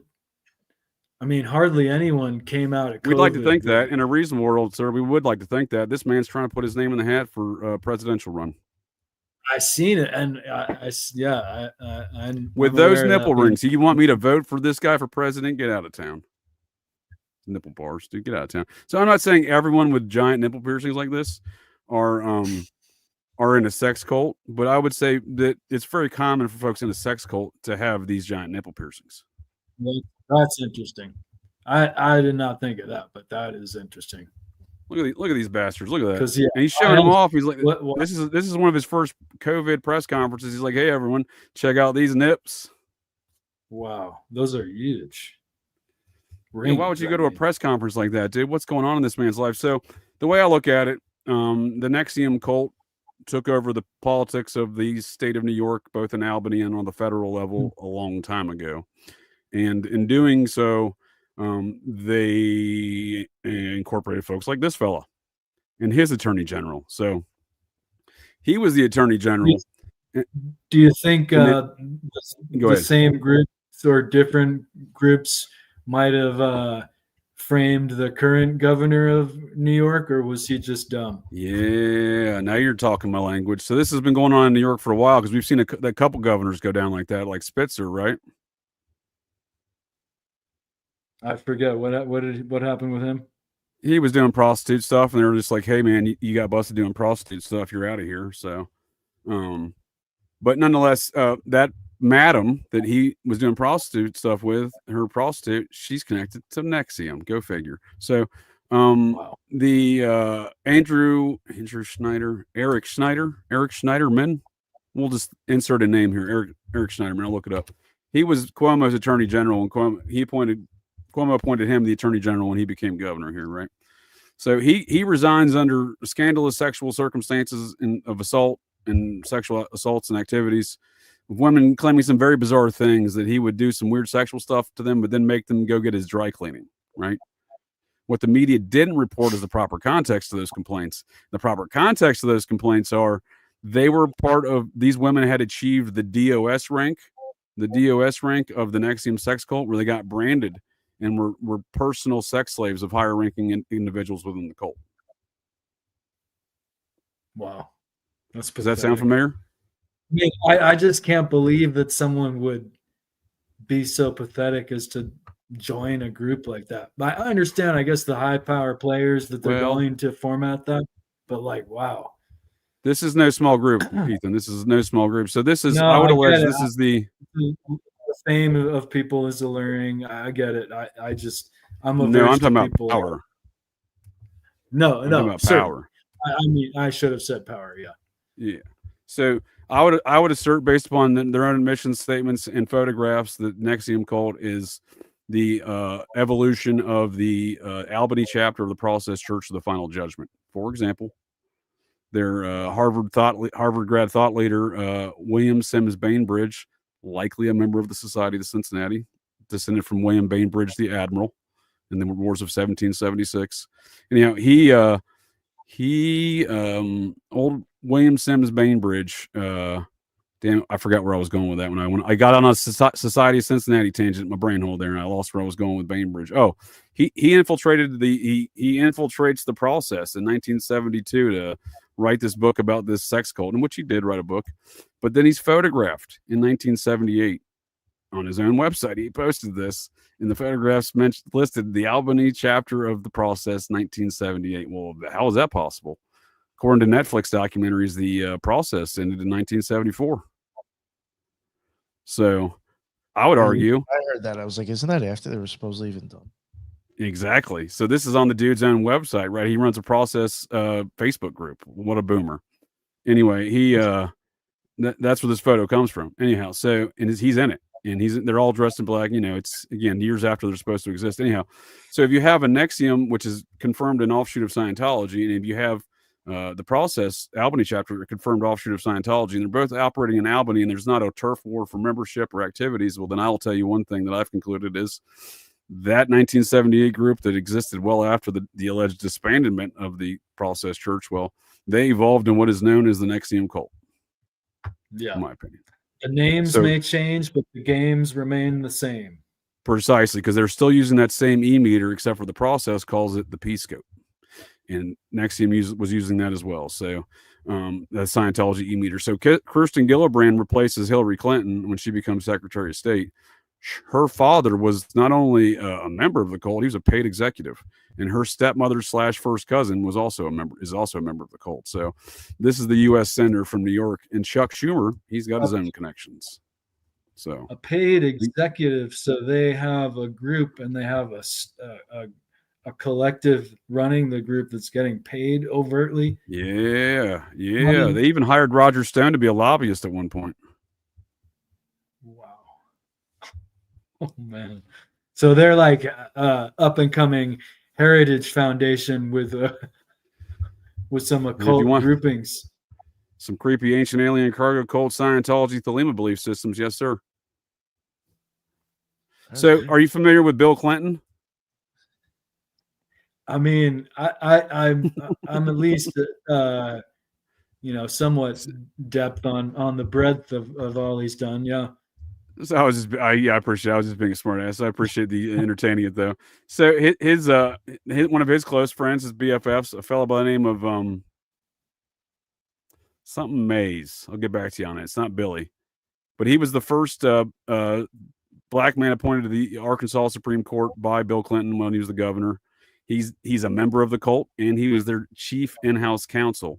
He got busted in circa 2009, almost lost his law license, or was suspended for a period of time over a racetrack casino deal that he and Jay-Z were doing. And him and Jay-Z got busted for some criminal dealings in that. Jay-Z almost got busted for racketeering. Dude, I think got his law license suspended. Both. Go ahead, please. Yeah, go ahead. I was going to say, sorry to interrupt you. No, please. Go ahead. I'll continue on all day, even unless you stop me. So please go ahead. I know of other, I believe, Republicans, but probably other Democrats too, that have only not even 100 years ago, still with the just recently in the past couple of decades, are scamming the tribes in one way or another on real estate ventures of sorts, and have gotten imprisoned for it. So it's so frequent of an occurrence. No, and they were doing some similar activities, these two, and again, they got busted by the feds for it, and at least it got intervened by the feds. No one got charged, but this dude, I think he had his law license suspended. But it's Richard Leon Mays. He was the second black fellow appointed to the Arkansas Supreme Court, 1979. Richard Leon Mays is his name. He like I said, he's still alive. Shit. Okay, he's old. But he He's a member of NXIVM. Bill got so when Kirsten Gillibrand, I was in DC at the time. I don't do politics, but I was surrounded by it. When Kirsten Gillibrand took that role in DC as this young senator from New York, U.S. senator out of nowhere, right? Again, out of nowhere, literally. And her father's a paid executive of the cult. Her stepmother / first cousin is also a member of the cult. And so you got the Hillary connection. And then this dude is connected. He's the counsel. And so Bill's getting all sorts of heat from the press for some reason. You can look back in articles at the same time because they got all these connections from different angles to the NXIVM cult. This is before NXIVM became this criminal enterprise to the public, publicly known as much, but nonetheless, they both got heat for these connections at the time.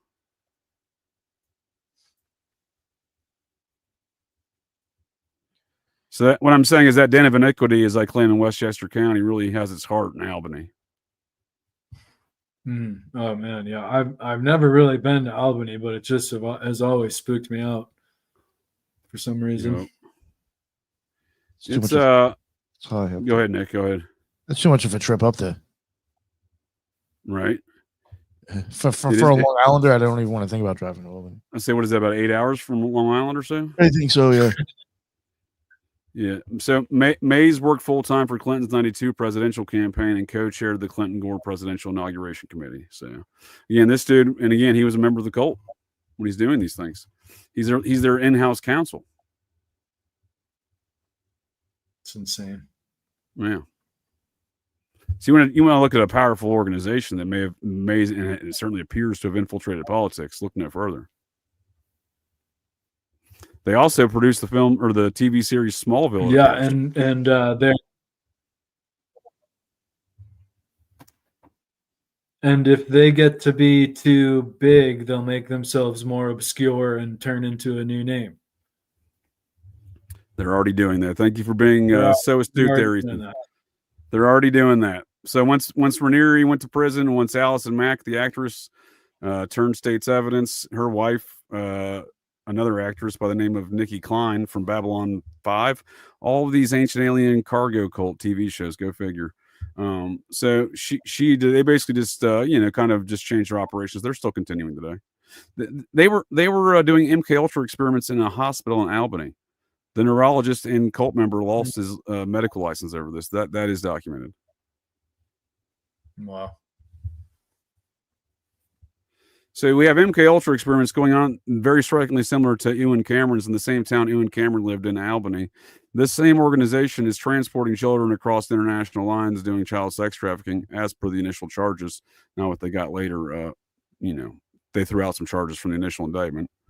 Allison Mack turned state's evidence from Amendment 1. If you looked at the filings that her attorney filed, they filed the standard form in which to be a narc. So there was a lot more to that tale that never got told, swept under the rug, because if you recall that Mexican drug cartel that was doing business with the fundamental Mormons in Mexico back in 2019, where a bunch of women and children got murked. Remember that one? Yeah, I think so, actually.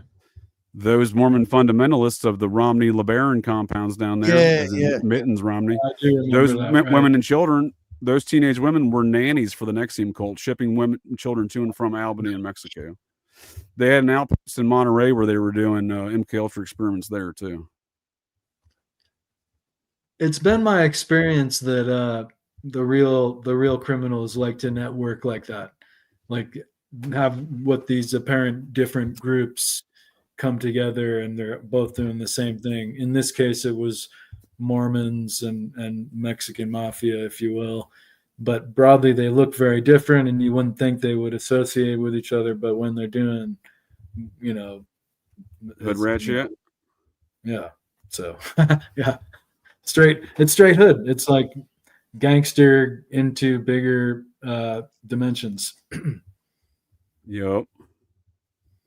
Now, I totally agree with you. I have this noted theory that all these ancient alien cargo cults, be it Jehovah's Witnesses, Scientology, any Thelema organization, Mormonism, etc., any one of these organizations next to them, they're going to, at one point in time, they're all doing these seemingly disparate activities and operations and organizations, but at some point in time in their planned operations in the future, they're going to come together like Voltron, you know what I mean? And some sort of, hopefully they'll just blast off the planet. We don't have to deal with them anymore, but something tells me that ain't right, what they're going to do, but only time will tell. Yeah, it's just a little clandestine additive that they can put in and help them maybe maintain that clandestine nature that they have. What about this? With your experience in Washington D.C., this is anecdotal maybe, but I Yep. swear the most dangerous drivers I've ever interacted with, the most snaking drivers I've ever interacted with they're all in Washington D.C. Driving in D.C. is nuts with snakes. Everyone has crash and dents on their side, and not everyone, but so many. The frequency is really high because they got snaked and someone didn't see them. Someone was trying to snake them and they got wrecked into. I never seen so many cars with damage on their driver's side. You ain't kidding, sir. You ain't kidding. It was kind of a surprise and shock to me when I first moved there. In fact, the very first day I was there, I'm bringing up a picture of the bridge to illustrate my point here. I was driving, and it's very busy. It was late at night. It was like 8 o'clock at night. And it's not a lot of traffic, but there's some traffic. When I first moved there, I was living in Alexandria, Virginia. But I have a couple, my family being from West Virginia, all of my aunts and uncles, at some point everyone lived and back then they all moved to DC, right? That's where you either went to like Pittsburgh, Cincinnati, or DC at the time, right? Like to get out of West Virginia. And they all 7 of them at one point in time went to DC. So including my father, who was stationed there at the time. Which obviously is not necessarily by choice, but I'm saying all of his siblings just happened to go there as well after, leaving West Virginia.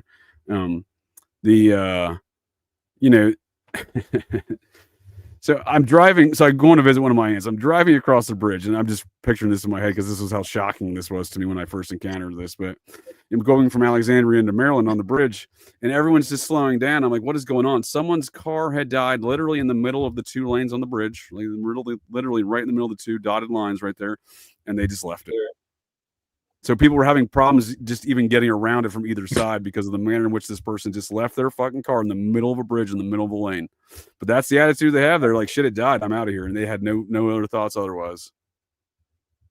And that was my first DC traffic jam, was trying to navigate around this car in the middle of a bridge at night when no one, people can't figure it out. Like, oh, I'm new. What do I do? And I'm like, dude, drive to the left if you can't get around the right,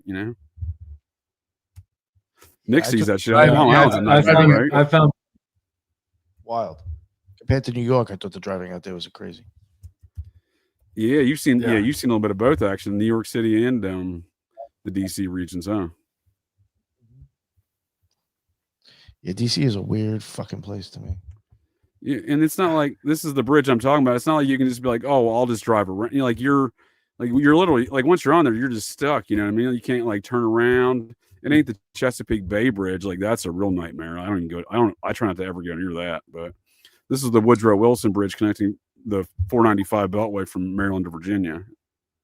And once you get in the middle of it, dude, you're stuck there, dude. So, DC's that was my first experience in DC trafficking. Once I lived there, right? I'd been there before, but once I lived there, it didn't get much better than that. Yeah, it's cluster, and it's just so snaky. I hate to say it's just the worst drivers. But yeah, New Yorkers, it's New York City. Everyone's going fast. They're not as snaky and crazy and unpredictable, though, I think. But everyone's going fast and aggressive. But it's a little less. What's the number one traffic hazard in? Oh, go ahead. No, I was finished. Sorry. Oh, what's the number one traffic hazard in your parts of Maine that you hail from, Ethan? Is it elk? It's so, from my experience in the small town and area that I'm from, it's, the worst thing that might happen is you might get distracted at people that are waving at you oncoming traffic. But it was very dangerous for the youth coming up. One of the really dangerous things for young people was driving incidences, for sure. I'm not gonna lie to you. We don't have elk in Vermont there's elk in Vermont, but they do not come near the size of the ones I encountered in Maine. Those are more like the size I've encountered in Montana. Those sons of bitches are huge. And there's moose too, which are, they're obviously they're even worse. I forgot about those bastards. Yeah. When you encounter one, I mean, and God forbid your car does, it's intense. In fact, they're mean, right? They're real. They'll charge your car, right? The moose population in Maine, and maybe. Oh, sorry, I'm delaying maybe too. What was that? We're on a double delay. I think I was just saying those moose are mean. They'll get your car, right? Oh yeah, they're no joke. Yeah, you really. I think people are just so curious that they lose respect of them. But no, you gotta respect the moose, and especially in rutting season, they'll just take people out. But they're massive, and in recent years they've been suffering from the tick inundation so much that they're losing. They can't even eat enough food to feed the amount of parasites on them. So it's crazy. The new, I don't know if it's that the winters aren't killing the ticks or whatever's going on, but there used to not be any problem like that. And now it's a problem for even what should be one of the hardiest animals. Right. No kidding. So as we're approaching 2 hours here, Ethan, I want to say I appreciate your time and all this conversation. You too, Nick, as well, sir. And I just got a couple questions I'd like to run by both of y'all here. And first of all, Ethan, I'd appreciate our conversations on the Occult Rejects before I get into your books. I appreciate your conversations on the Occult Rejects and sharing ideas with you there. And I know I don't want to communicate with probably all the Occult Rejects, outside of shows, but you and I have exchanged a number of messages, and I certainly appreciate those thoughts and ideas we exchanged there as well. So you've shared with me some interesting stories. I want to ask you to share one of those stories, anyone of you perhaps, but what's your favorite show that you've done on the Occult Rejects that you participated in? Wow, that's a great one. Gotcha. I don't want to say, but I've been inspired by symbolic studies. I've been inspired by really the input from everyone on a daily basis. And I've really enjoyed kind of hearing concepts I've never really considered or don't consider often, Sure. So hard to say. I mean, everyone, honestly, Nick and I and Lisa and Jen did marijuana presentation. And I tried to, the whole time in planning this presentation was to make it as well put together and well spoken as all the Occult Rejects.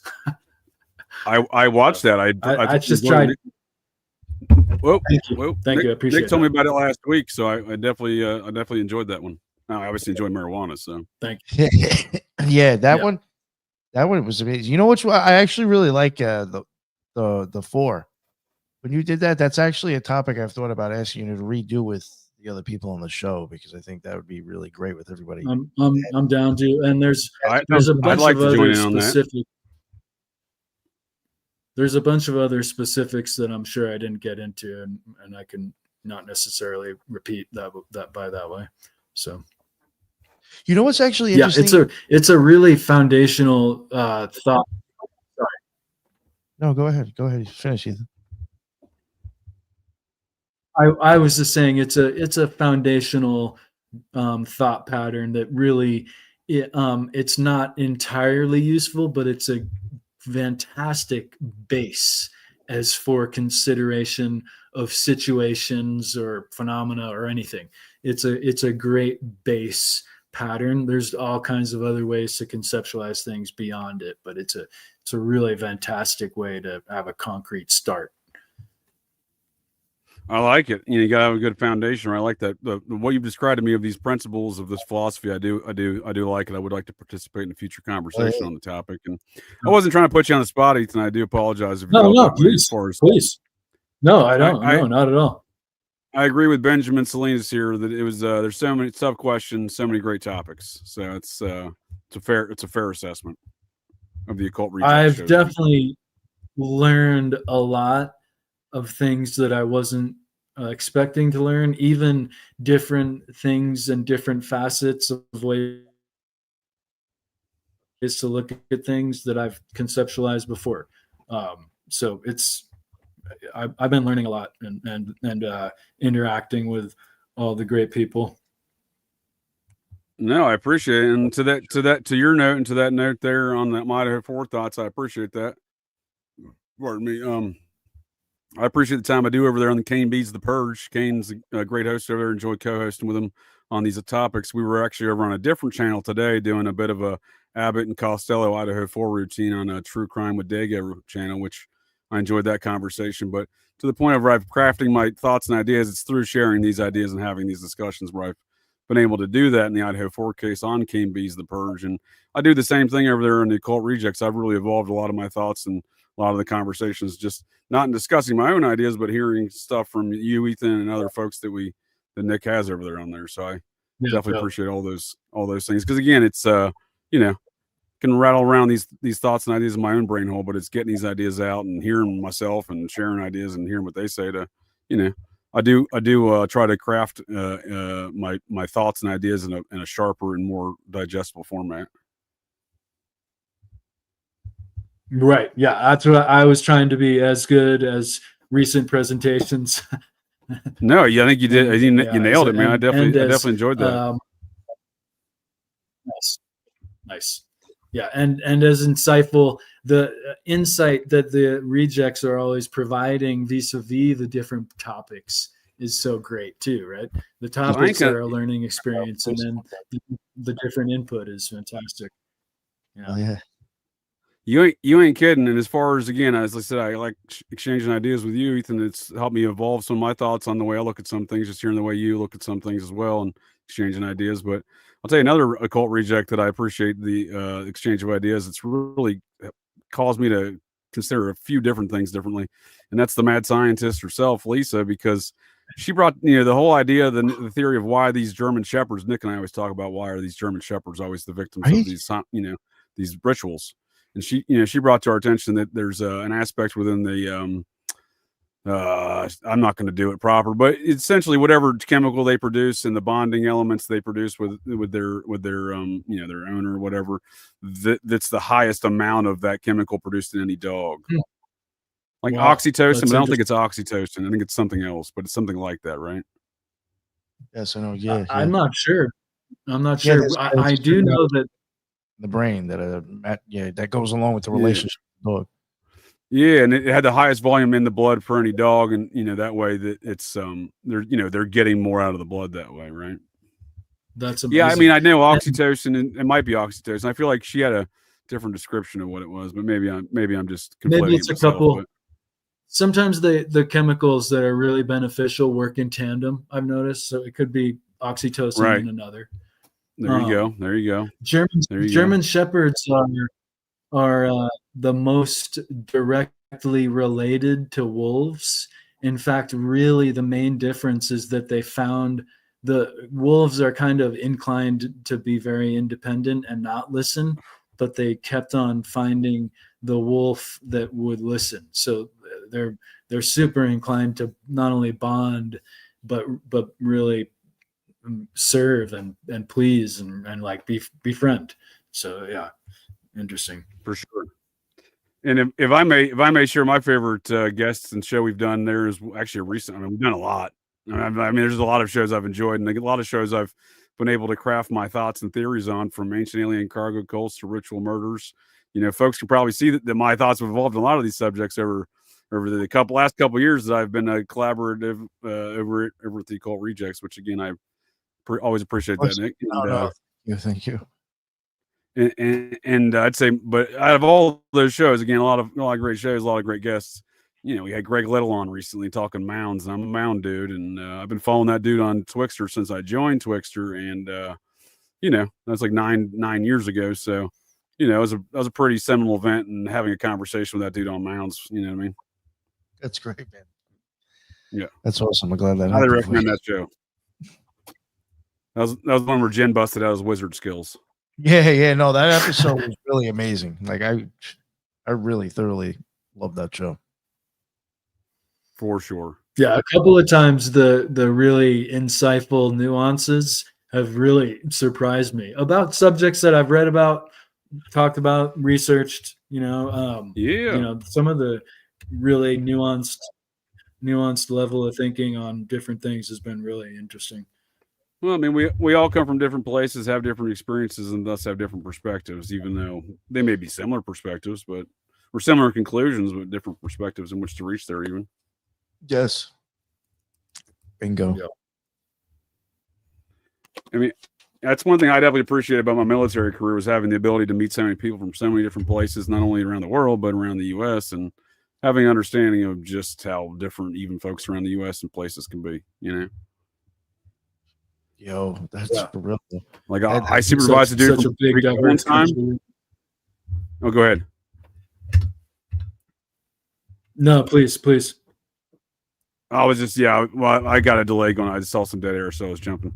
I supervised a dude from Puerto Rico one time. He was on that whole no, he was obviously an American, but that whole we'll teach you some English if you join the military situation. He wasn't doing too well in that program. So they went ahead and graduated from basic training, the Air Force Police Academy, and I get him as a young troop, and I'm like, dude, you don't speak any English?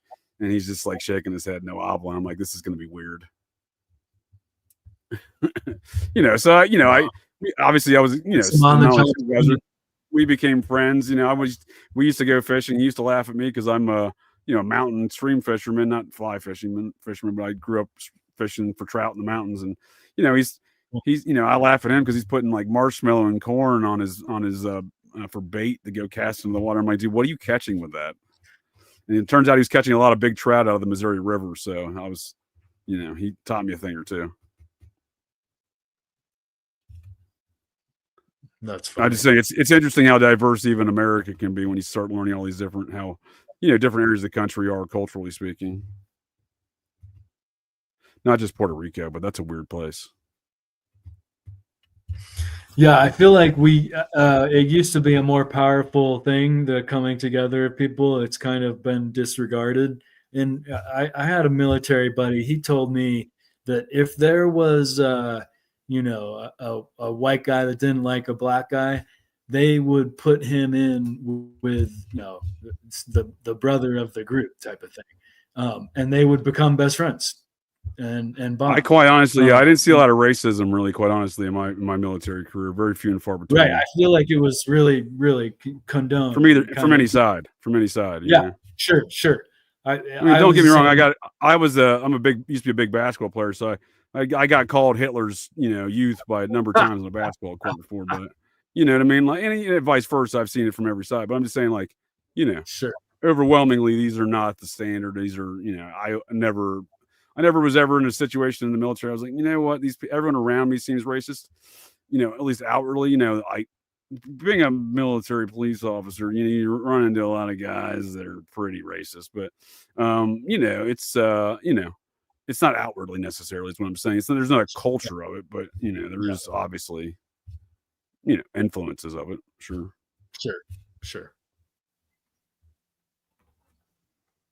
I grew up. The only time I ever saw racism real bad. No, go ahead. What? I was just saying the only time I ever saw racism real bad was I assisted in an investigation of the dude should have died. I mean, it was a attempted murder, but the dude barely pulled through. He was in a coma for like a month. Gnarly. He got beat senseless. He was a Prince Hall Freemason, and he got beat senseless by a bunch of other Prince Hall Freemasons. Whoa. Crazy. Yeah. And but when I say the racism aspect was my dude was the investigator for our unit, right? And I was just the logistics dude and SWAT team leader, so I had nothing to do with investigations normally, but he comes over to my office one day. He's like, dude, I'm going to need you to come sit with me on a number of interviews with folks. Just to be a presence. He's like, you don't have to participate, just sit there, because he had already done a couple interviews, and one dude literally walked out of an interview. So he's an investigator on base, the police investigator, this dude walks out of an interview yelling racial, statements at him, basically, and saying, "I'm never going to answer your effing questions, F you," that kind of thing. He's like, "Dude, this guy was 3 times my size." I'm like, "Which dude was it?" He's like, he tells me, I'm like, "Oh, I seen him at the gym. Yeah, he'd kick your ass, dude, big time." So, he's like, so, but like I witnessed it, that some folks got real heated because one dude kept saying, "It's our business, not your business." And I'm like, that was the time I actually had to step up and say something. I'm like, "Well, look, dude, it's gonna be about to be everyone's business because you're not getting the fuck out of here until you start answering some questions," because there was a lot of problems answering questions, and from everything I witnessed, it was all racially motivated, not wanting to answer our questions because we were white. So I don't know. Oh, wow. You know what I mean? But it's, again, well, they were saying it's their business. It's within whatever this dude did. We never figured. No one ever got charged. No one ever got charged because no conclusions were ever reached in the investigation because no one talked.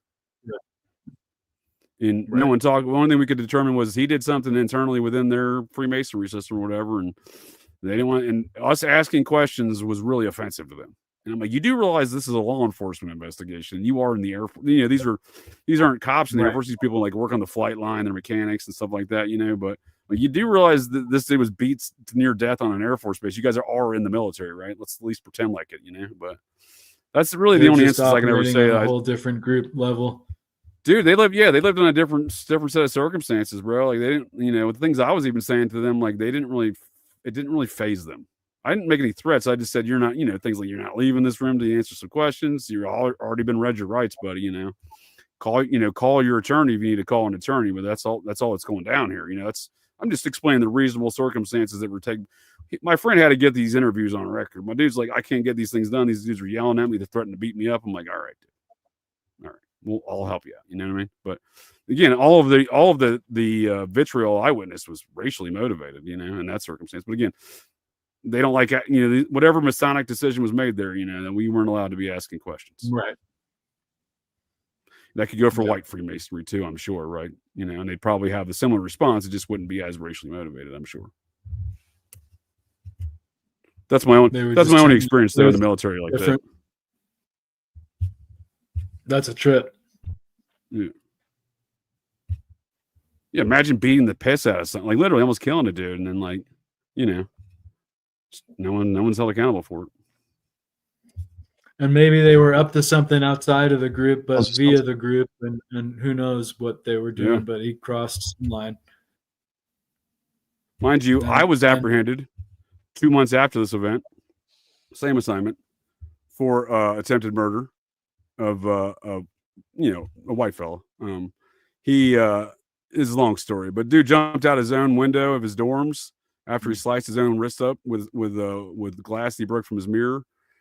This is all determined later, but and when I say jumped out the window, he lived on the first floor, but he did jump through the window of the first floor. He got really drunk beforehand. A long story. Somehow I got pegged on this. I literally got woken up. In my this is in South Korea. I'm in my dorm asleep, and I get literally handcuffed to my bed and yanked out of bed. And to say I threw a conniption fit later is probably an understatement, but nonetheless, I was blamed for these things, and it turns out when the dude came to at the hospital after getting all sewed up from numerous bleeding everywhere kind of thing, because someone just saw him laying outside in the grass bleeding out, like 5 a.m. or whatever, and or 3 a.m. I think it was 5 a.m. when they got me, but I didn't get the same treatment as those other guys. They really wanted to charge me for that, and I was like, I didn't do shit. You know what I mean? Like, I'm just saying, like, there's people want to say cops are only trying to do shit to I was on. There was an hour and a half there. I didn't know what the fuck was going on.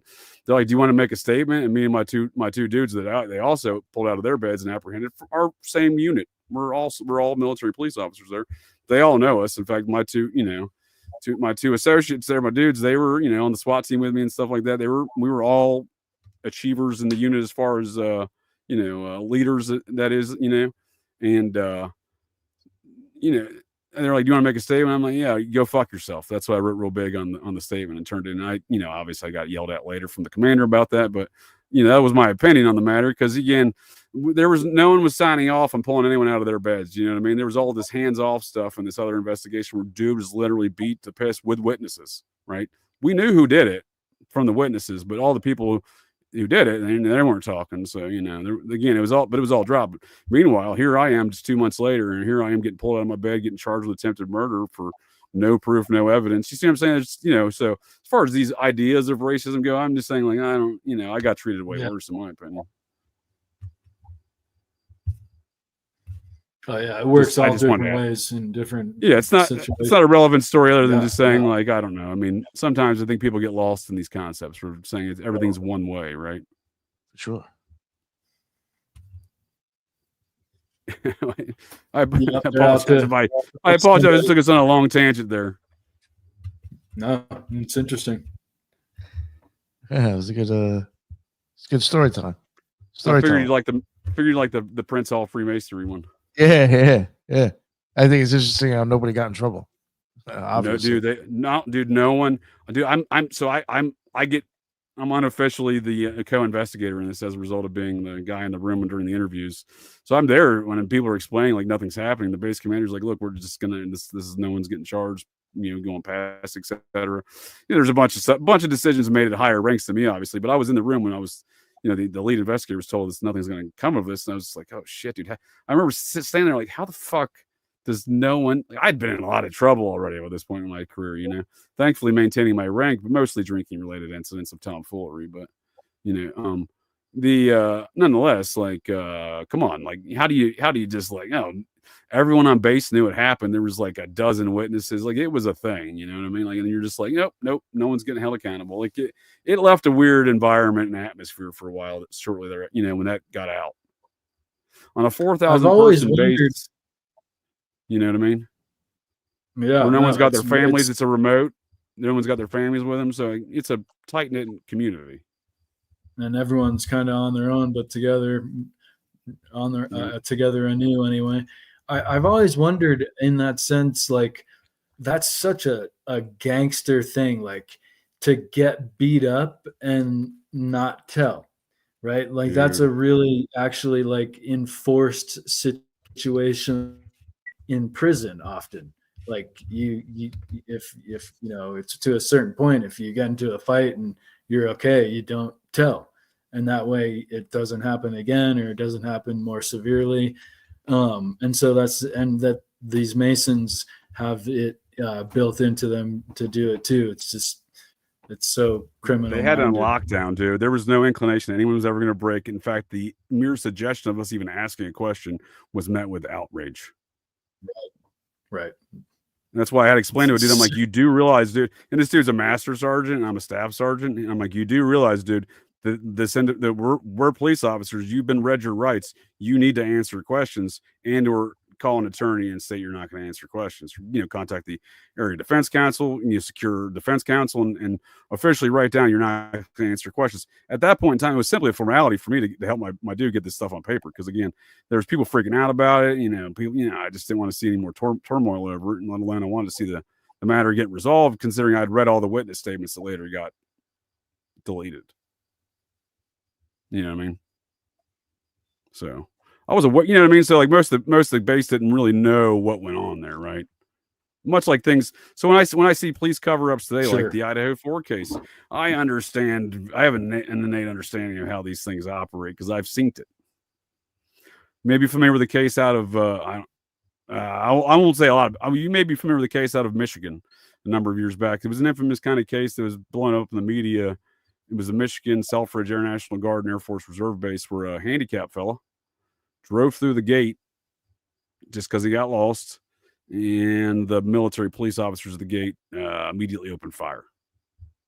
Became a big issue in lawsuit because they murked that dude pretty quick. At least someone trained them well, at least.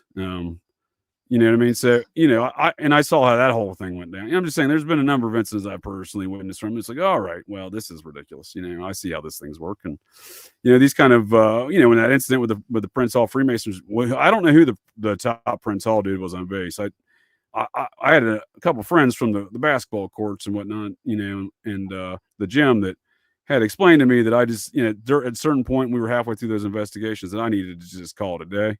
You know, one is the one you just need to call it a day, JJ. I'm like, I don't know what that means, bud. You know what I mean? So no one wanted any, like the whole thing, like someone was calling the shots behind the scenes there. you know, with it, and again, everyone kept their mouth shut. The base leadership of Ultimate was just like, it's gotten weird for us, and you know, maybe they were white Masons. I don't know how these Mason things work, but you know, so I don't know. I just watching all that goes down just provided me a very unique perspective on how some things get covered up. Because I could see the whole base in this tiny community not know anything about the details. And the story we get is not the whole story.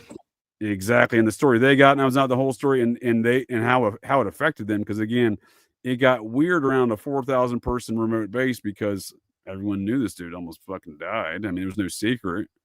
Well, and everyone, you know, a dozen people see it. They tell a dozen people. They tell a dozen people. Right? Suddenly, the entire town knows. Like Moscow, Idaho, one morning back in November 2022. When suddenly folks start texting everybody between the hours of like 4 and 7, well, I assure you by 8:30, that entire town would have fucking known. And in the same regard, they now see the outcome of the results of that case, and I'm sure they have experienced a similar atmosphere amongst some of those townsfolk that we experienced on that base. Because this dude, again, you know, in the middle of the summer night in plain view of lots of people, they had no problem picking up a huge trash can and beating the dude's skull in on the sidewalk. This is after he had numerous broken ribs and everything else. So this is the level of they didn't give a fuck I'm talking about, right? There was no concern of being held accountable there.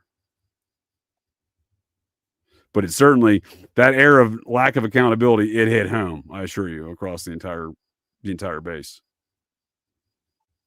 And on that same note, dude, sure. They try to fry me, dude. They try to fry me months earlier to this. I broke a dude's leg in an amateur soccer match. And we played, I was on the base team. I was the defensive captain. And we played in a local amateur soccer league around Korea as well. You know, I inadvertently broke a dude's leg in a clearly legal slide tackle. Nonetheless, dude, they try to make an international incident out of that. Meanwhile, dude's face got stomped in by a trash can in full view of a lot of people, and they're like, no, we're not even doing nothing about this. So you understand the injustice I was seeing within this short period of time in my life. It left a lasting impression, but I figured Nick would enjoy the Prince Hall Freemasonry. Yes. What are your thoughts on cover-ups? You used to do some PI work there in your earlier days, Ethan. That was the one story I wanted to ask you on this long tangent of trying to land this here show that I appreciate both your gents' times. I've enjoyed some of your tales you've shared about the PI times you've done. Yeah. Before your days of being an author, philosopher here, sir, you were doing some PI work in Boston. I find that very intriguing. I was inspired to get the PI experience because I wanted to be an author of, the next great detective novel, as I said, which I still might have in me. We'll see. I guess I put off writing fiction so much that it hasn't happened yet. Although I've written a couple fiction works, I tend to focus on nonfiction philosophy. But it was very interesting. I mean, it's a very you have to be a little amoral. It's kind of you're crossing the gray line of what's right and wrong, if you will. But I found it was most frequently, at least at my level, although they did have some more interesting operations and clients. The level that I dealt with was cheating spouses and cheating insurance. Domestic issues. Yeah, and the insurance frauds was a big thing too. So it was all in all, very typical work that I did. It was interesting talking with authorities, because you're in, at least in the state I was in, Massachusetts. I think the rule, I don't know how law it is, but the idea, if you were a PI, was that you were supposed to inform the local police that you were doing so and contracted to do so, and you would be at a certain space at a certain time. And that way, if they got any calls, they would, say, "Oh yeah, we'll check on it," or "Oh yeah," very, they knew what was going on. So sometimes we would do that, and sometimes we wouldn't, or sometimes I was told not to, rather. So that sometimes would put you in different spots to where like you're in a place thinking nothing's going on. Yeah, you know, you might, you know, you don't know what has occurred the last 7 days, and you were told to park in the same parking spot as the last 7 days as other twerps doing your job, and you go there and they're automatically vibing, and you know, you don't realize that everyone was stressing out until you leave and there's like, you know, 10 police cars down the street waiting for you.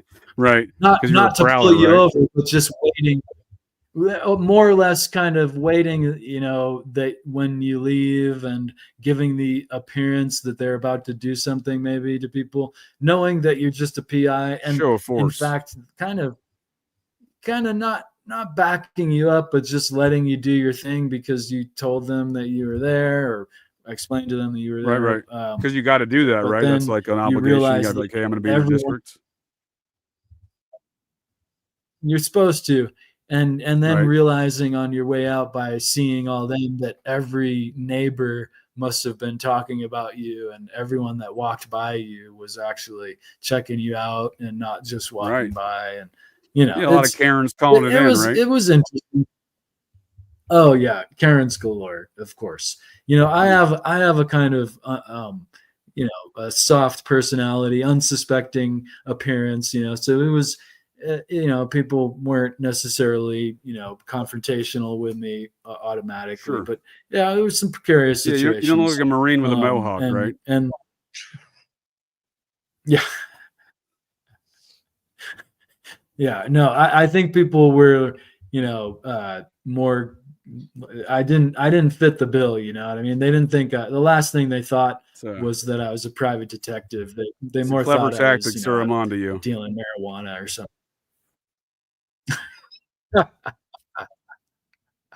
Yeah, no, it was interesting. I learned a lot. Like you said, when you get into a realm where there's a bunch of different people, you learn about people and how we're similar and different. I realized that there were. It's kind of creepy to think about, but it is your job. You're watching, and you're analyzing, you're taking notes. I mean, you learn a lot doing these things, right? Yeah, it's interesting how easy it is to tail somebody and how easy it is to observe somebody in that respect. People don't pay much attention, do they? Yeah, it's borderline, very, very borderline. No, not generally, unless they're really up to something, right? Then they're on it.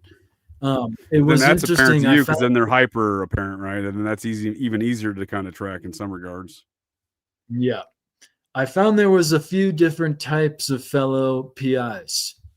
Okay. And there were kind of the former military guys, and there were the detective type of guys. They might have had some police experience.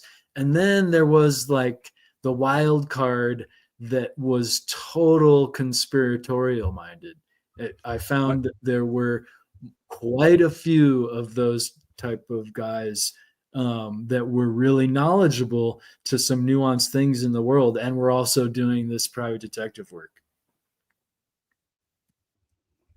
I would offer a fourth class. I like where you're at with that, analyzing these different groups.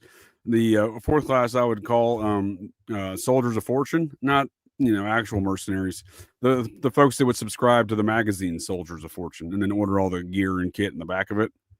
Because then, it's the folks that show up with, $3,000 worth of tactical equipment, but have no tactical skills whatsoever. You know what I mean? Can't reload their gun. That kind, those kind of folks. A lot of the folks that, and I'm not trying to diminish their person or character, but they couldn't qualify for the military, right? And then, then they go be a security guard and oftentimes end up being PI security firms and stuff like that. And it's these characters that I found to be kind of wild cards because they think they're some sort of Rambo or something like that. And little do they know they have no skill sets whatsoever. That's a good observation.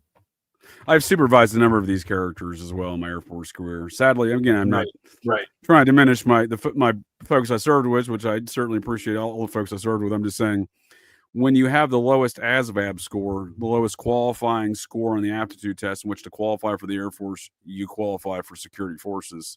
the military, police, and security function of the Air Force, in infantry function, kind of. We had some infantry details off of the Army infantry training and manuals. So those were the core functions for the most part. But in that regard, you deal with a lot of, jarhead kind of mentality, if you will, and, lowest ASVAB score that, some of those same characters who do qualify for the military services, they really don't have much to offer. But, nonetheless, and they're tough to get to do anything, you know what I mean? Because I'm not lying to you, dude. There's a guy that I served with. His name was Eds. I called him Special Eds because he made staff sergeant. We were stationed together in Montana. I see him again in Ohio years later. We're both staff sergeants at this point. He was like 2 ranks ahead of me when I first saw him. I don't know, but he couldn't qualify on his weapon. I'm like, well, dude, how are you going to be a cop if you can't even? How did you get here? You know what I mean? So they assigned him to ride around with me for a few months for remedial training. I used to have to go to the range with the dude all the time. He just couldn't get it, dude. I don't know what was going on in the dude's life. You can't hit a target from 10 meters away, bud. What's going on in life? I mean, not the circle, just hit the target. You know what I mean? So this is what I mean by no skill sets. No skill sets that are applicable to the circumstances in which they're trying to accomplish, right? So I'm just saying, that would offer that as another. He's last I'd seen him, he was the head of security of TSA at the Dayton airport. So it's, it's kind of the people I think that go into the TSA kind of activities too. These, the same kind of components you outlaid of the private investigation and security industry. I would say that TSA kind of falls within that kind of same dynamics as well. Yeah, sure. But if you wonder why TSA can't find anything at security checkpoints, well, at least at the Dayton airport for a while, the head of security there, I mean, he couldn't hit the broadside of a barn from 10 meters away with a pistol, dude. I mean, what else is he going to, if he can't hit that, what's he finding any kind of baggage or, whatnot? I'm not kidding. They end up discharging this dude just he couldn't qualify for his job. And I was like, I kind of felt bad, but it wasn't my failures at all. I mean, again, dude, I've never seen anyone shoot so bad. Tried. And he'd been in longer than me and technically outranked me in time and like grade and service and whatnot. So it wasn't a factor of that. He'd had enough time. I mean, I don't know how he got that far. You know what I mean? And you think you'd be able to, I mean, I'm not a well-practiced shooter, but you think you'd be able to adjust your shot with more practice. That's what I'm saying, dude. I couldn't do anything. I couldn't get him to do anything, dude. It was just, I mean, at one point in time, I thought it was just a motivation factor, right? But then, like, I don't know. I really couldn't figure it out. But I honestly felt like a failure bit because I couldn't get the guy to. He was the first person I could never get to, to shoot right. He wasn't the first person I taught on a range. You know what I mean? First person I failed in accomplishing a goal of getting him to hit the target from nearly right in front of it. So surprising. I think that I reciprocate your sentiments analysis there on the industry of the PI industry. It was not an industry I really found. It wasn't for me. It wasn't for me. Yeah. Yeah. It's amoral. You got to be amoral to do it. You got to kind of, like you said, you're following people all the time. And like, maybe you encounter a woman that's maybe being fraudulent on her insurance, but I mean, maybe she's some poor lady, and it kind of does your head in. For me, it did my head in too much. No, dude, I totally agree with you. I understand what you're saying for sure. It's you worked in more of a corporate fashion, right? I had my own little operation, but I'm sure it's even kind of worse in a corporate fashion. Yeah. Yeah, they were pretty busy. So and definitely must have had corporate accounts with the insurance companies. Yeah. So yeah, it was probably that maybe they were cheating, maybe they weren't. I don't know, but like they're probably broke.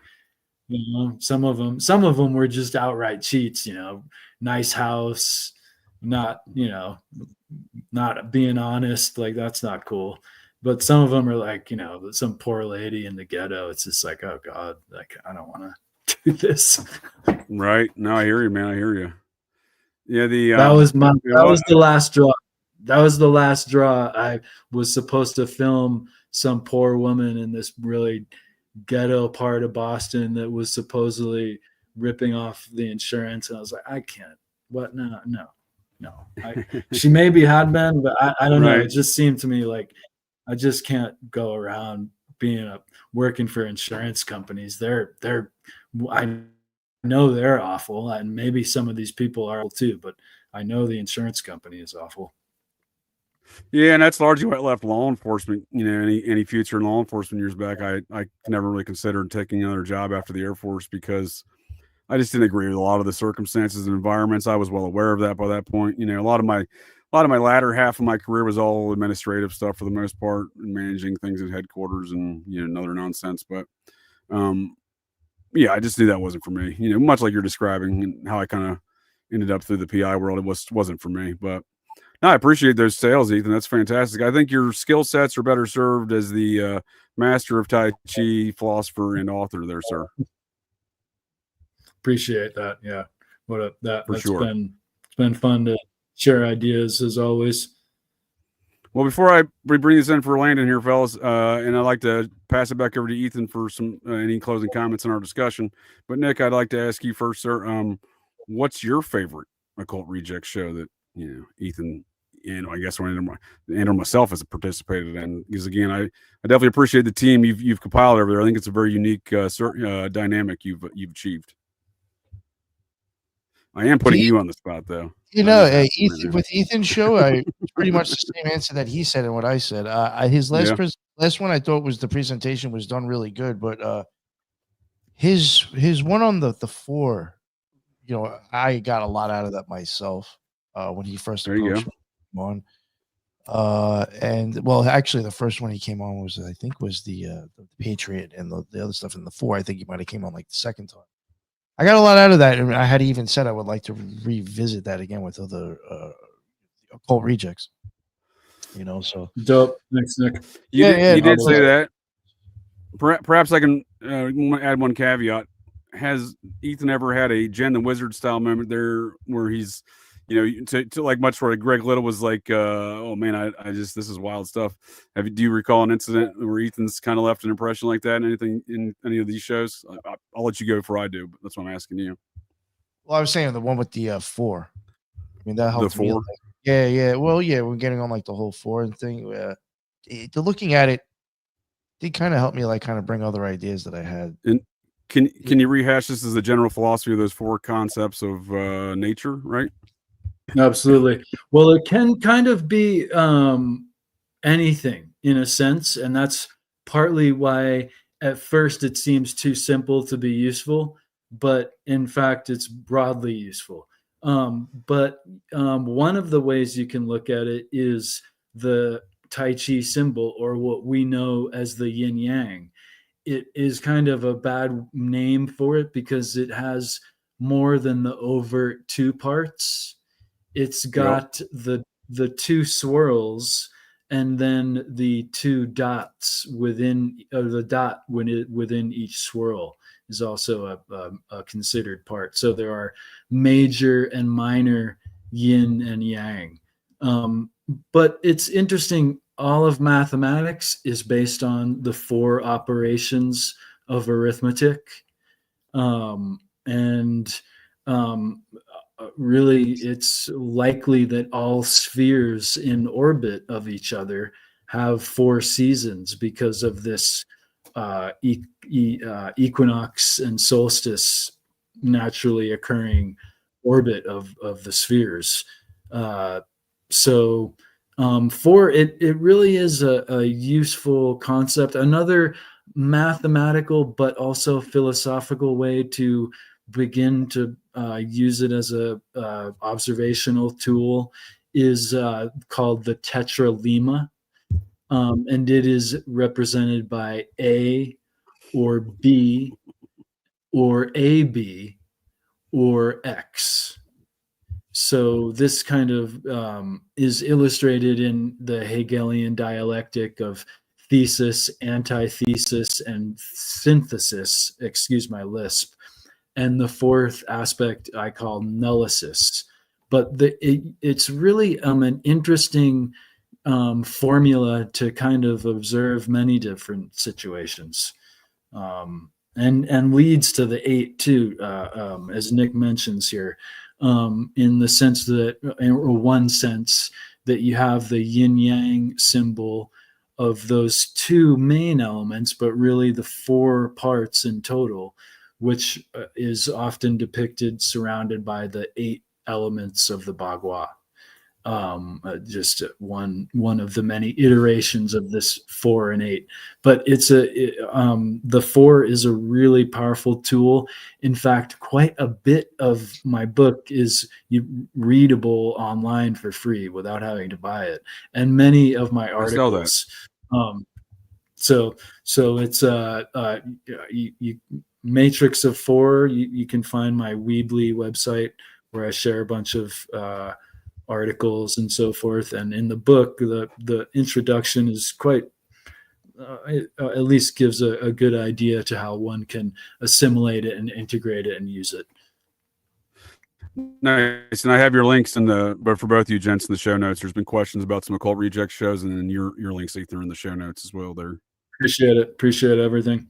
And yeah, as a independent author, surfing the cosmos, it's been just an honor and like elation to be down with you guys in the Occult Rejects. Have a crew of perceptive thinkers is so great. So I appreciate everything. No, I appreciate the same. And if I may share with you, you recently, again, there was I remember which conversation, a couple months back, we were having, it was right after an Occult Rejects conversation. There were some nuclear weapons being discussed, and we had back and forth on some nuclear weapon stuff, and you started comparing things to Archon. Yeah, this theory on Archons and nukes, and I found it very very interesting, and certainly bounced around my brain hole for a while. So if you don't mind sharing that with us, I'd appreciate that. Sure, yeah. Well, I actually in a book I wrote called The Terrorist. If I may, that's what I would call your wizardry, sir. That'd be your Ethan wizard moment you got there with this. I get accused. Yeah, no, I get accused of being a wizard just for the Tai Chi practice. That's all. That's what I'm talking about. But again, dropping these wild thoughts on some folks. This is, again, that's some wizardry skills. It's a really grounding practice, though. Even though it looks like wizardry, it's all about rooting and grounding with nature and the earth. And you can't do Tai Chi in space because there's no grounding. No, for sure. When I say wizardry, I'm just being a smartass as far as I'm very compelling suggestions and ideas you present, and very mind. Very, again, some concepts, despite everything I've considered, nothing I had considered before. Yeah. Well, I appreciate that, man. And I get all kinds of insights from you and the other rejects as well. I put this idea into the Terraist letters, not terror, but terra, like tierra, like earth. The idea of the Archon, it literally means governor, controller, the arc leader. But from the Gnostics, it means there's a few inferences that we can gather from what the Gnostics took to be the Archons, that they are from this solar system and do not like humans. And they're, I think, I allegorize them as being like parasites, having a very parasitic, metaphysical, parasitic activity, right? And in fact, if you look at some of the Vedic literature, they don't use the very idea of archons, rather, of course, but they do have this idea that there is a being inside of our head that is about the size of the tip of our thumb that is controlling our actions and so forth. And of course, the riddle in that is that it's actually you. The thumb is you, the head is you, it's all you. But I think the suggestion in there is one of influence, whether it's physical parasite or metaphysical parasite, or even parasitic ideas that we might hold and so forth. But the idea with archons is that, yeah, they came to Earth and don't like humans and steer us to fight each other. They don't actually do anything. They're not capable. What do they look like? They're perhaps. Is that an archon? This is the result of an archontic infection. My character he's been possessed by archons. I see. My the character in that book suggests that there's two different main types of archontic infection. One that makes you aggressive and fat, and the other makes you passive and skinny. So that's not necessarily true, but the character in the book supposes this. Whether he's right or wrong is to be argued. It's more of a a concept, but I think in relation to that, I allegorize the archontic infection of the mind as similar to the physical infection of the body via toxoplasmosis gondii. Toxoplasmosis gondii is a cat and rat infection. Its life cycle takes place in feline stomachs. It's really dependent on that, but it seeks out mice or rats who are influenced in behavior, and they become more of essentially they become risk takers, and their biggest fear becomes an attraction, and their biggest fear is the smell of cat and cat urine. And instead, those infected with toxoplasmosis, they seek out the cat. And then the life cycle. They're possessed, kind of, right? It's almost like a possession, right? It's a behavioral modifying parasite, and there are many of these in nature. Not so many that are looked at in humans, but toxoplasmosis has been looked at. In fact, it's like the main thing a pregnant woman might be concerned with is being around cats because of toxo. What'd you call it? Toxoplasmosis gondii? Actually, that's right. Yep. No relation to Mahatma Gandhi. Gandhi is the.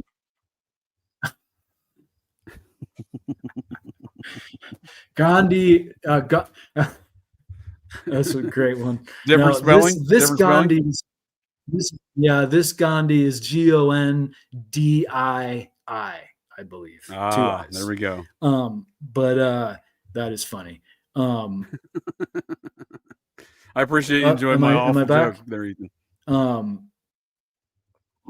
The main aspect of its infection in humans, besides being very dangerous to the beings of a pregnant woman, is that it actually can cause behavioral modification in man too, and it suppresses the fear of risk taking. And it actually, the study concludes that it makes women are more attracted to people infected with toxo. So it's got a lot of very strange influences, behavior modification on humans. And so I kind of get into this aggressive nature of people that are taken up by would-be archontic ideas, and this passive nature to people that are, taken up by these archontic ideas, just like the cat and the rat. So that story, I juxtapose the prohibition of cannabis, the global prohibition of cannabis, and the global promotion of nuclear experiment. So it's pretty funny. entertaining. Yeah. And I like it. I explore the archontic infection in a pretty humorous way and provocative.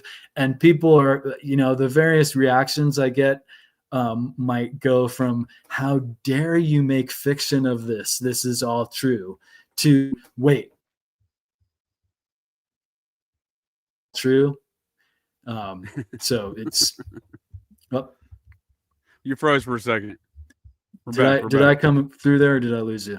No, you're back. You're back. I was saying the various reactions.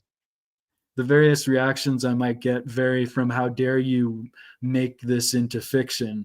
This is true, and you need to put this in nonfiction," all the way to "Is this real?" I don't think this is fiction. Is this real? So it's entertaining, provocative kind of juxtaposition of these very global kind of situations. No, for sure. I enjoy those. Like I said, that's it's very mind provoking thoughts you present there in that theory, and I certainly enjoyed it myself. The wizard. You know what? If I can toot my own horn, Jim Mars, R.I.P. He gave me a review for the terrorist letters.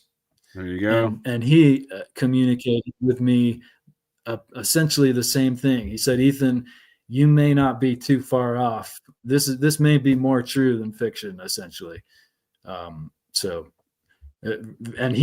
this guy, he not only did he research JFK, but he researched the UFO phenomenon and had the best-selling book on that for decades. And Parapolitics, the Nazis, the rise of the Fourth Reich. He did a number of good books. I've read a lot of Jim Mars. Yeah, that's a great accolade.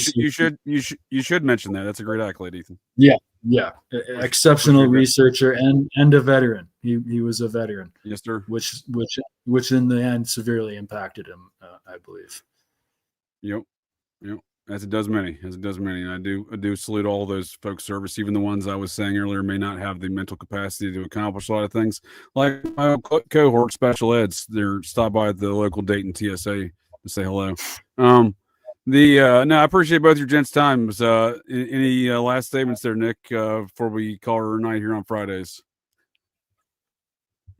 No. Check out the Occult Rejects, BitChute, Rumble, YouTube, and all major podcasts. And Ethan, sir, any last statements before we call her in? Well, I love you guys. I appreciate being included in such perceptive minds. So I just thank you again for including me in all these wonderful things. I just saw a note from Headless. He says Jim Mars was a Scientologist. That's correct. So there you go. There's always a cult reject that knows more.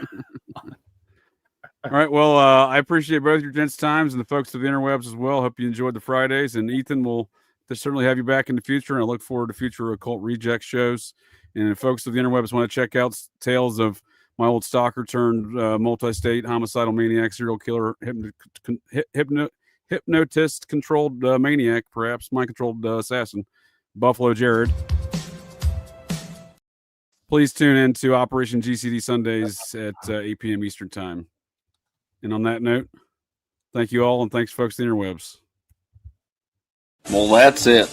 That's the show here, folks. So the next time you're out on the town, visiting your local watering holes, or perhaps just meandering around, and you hear the unmistakable sounds of metal clanking, and you spot signs of a disturbance, but check your six. Look in that garbage can, 'cause you never can tell. The GCDs may be loose in your town.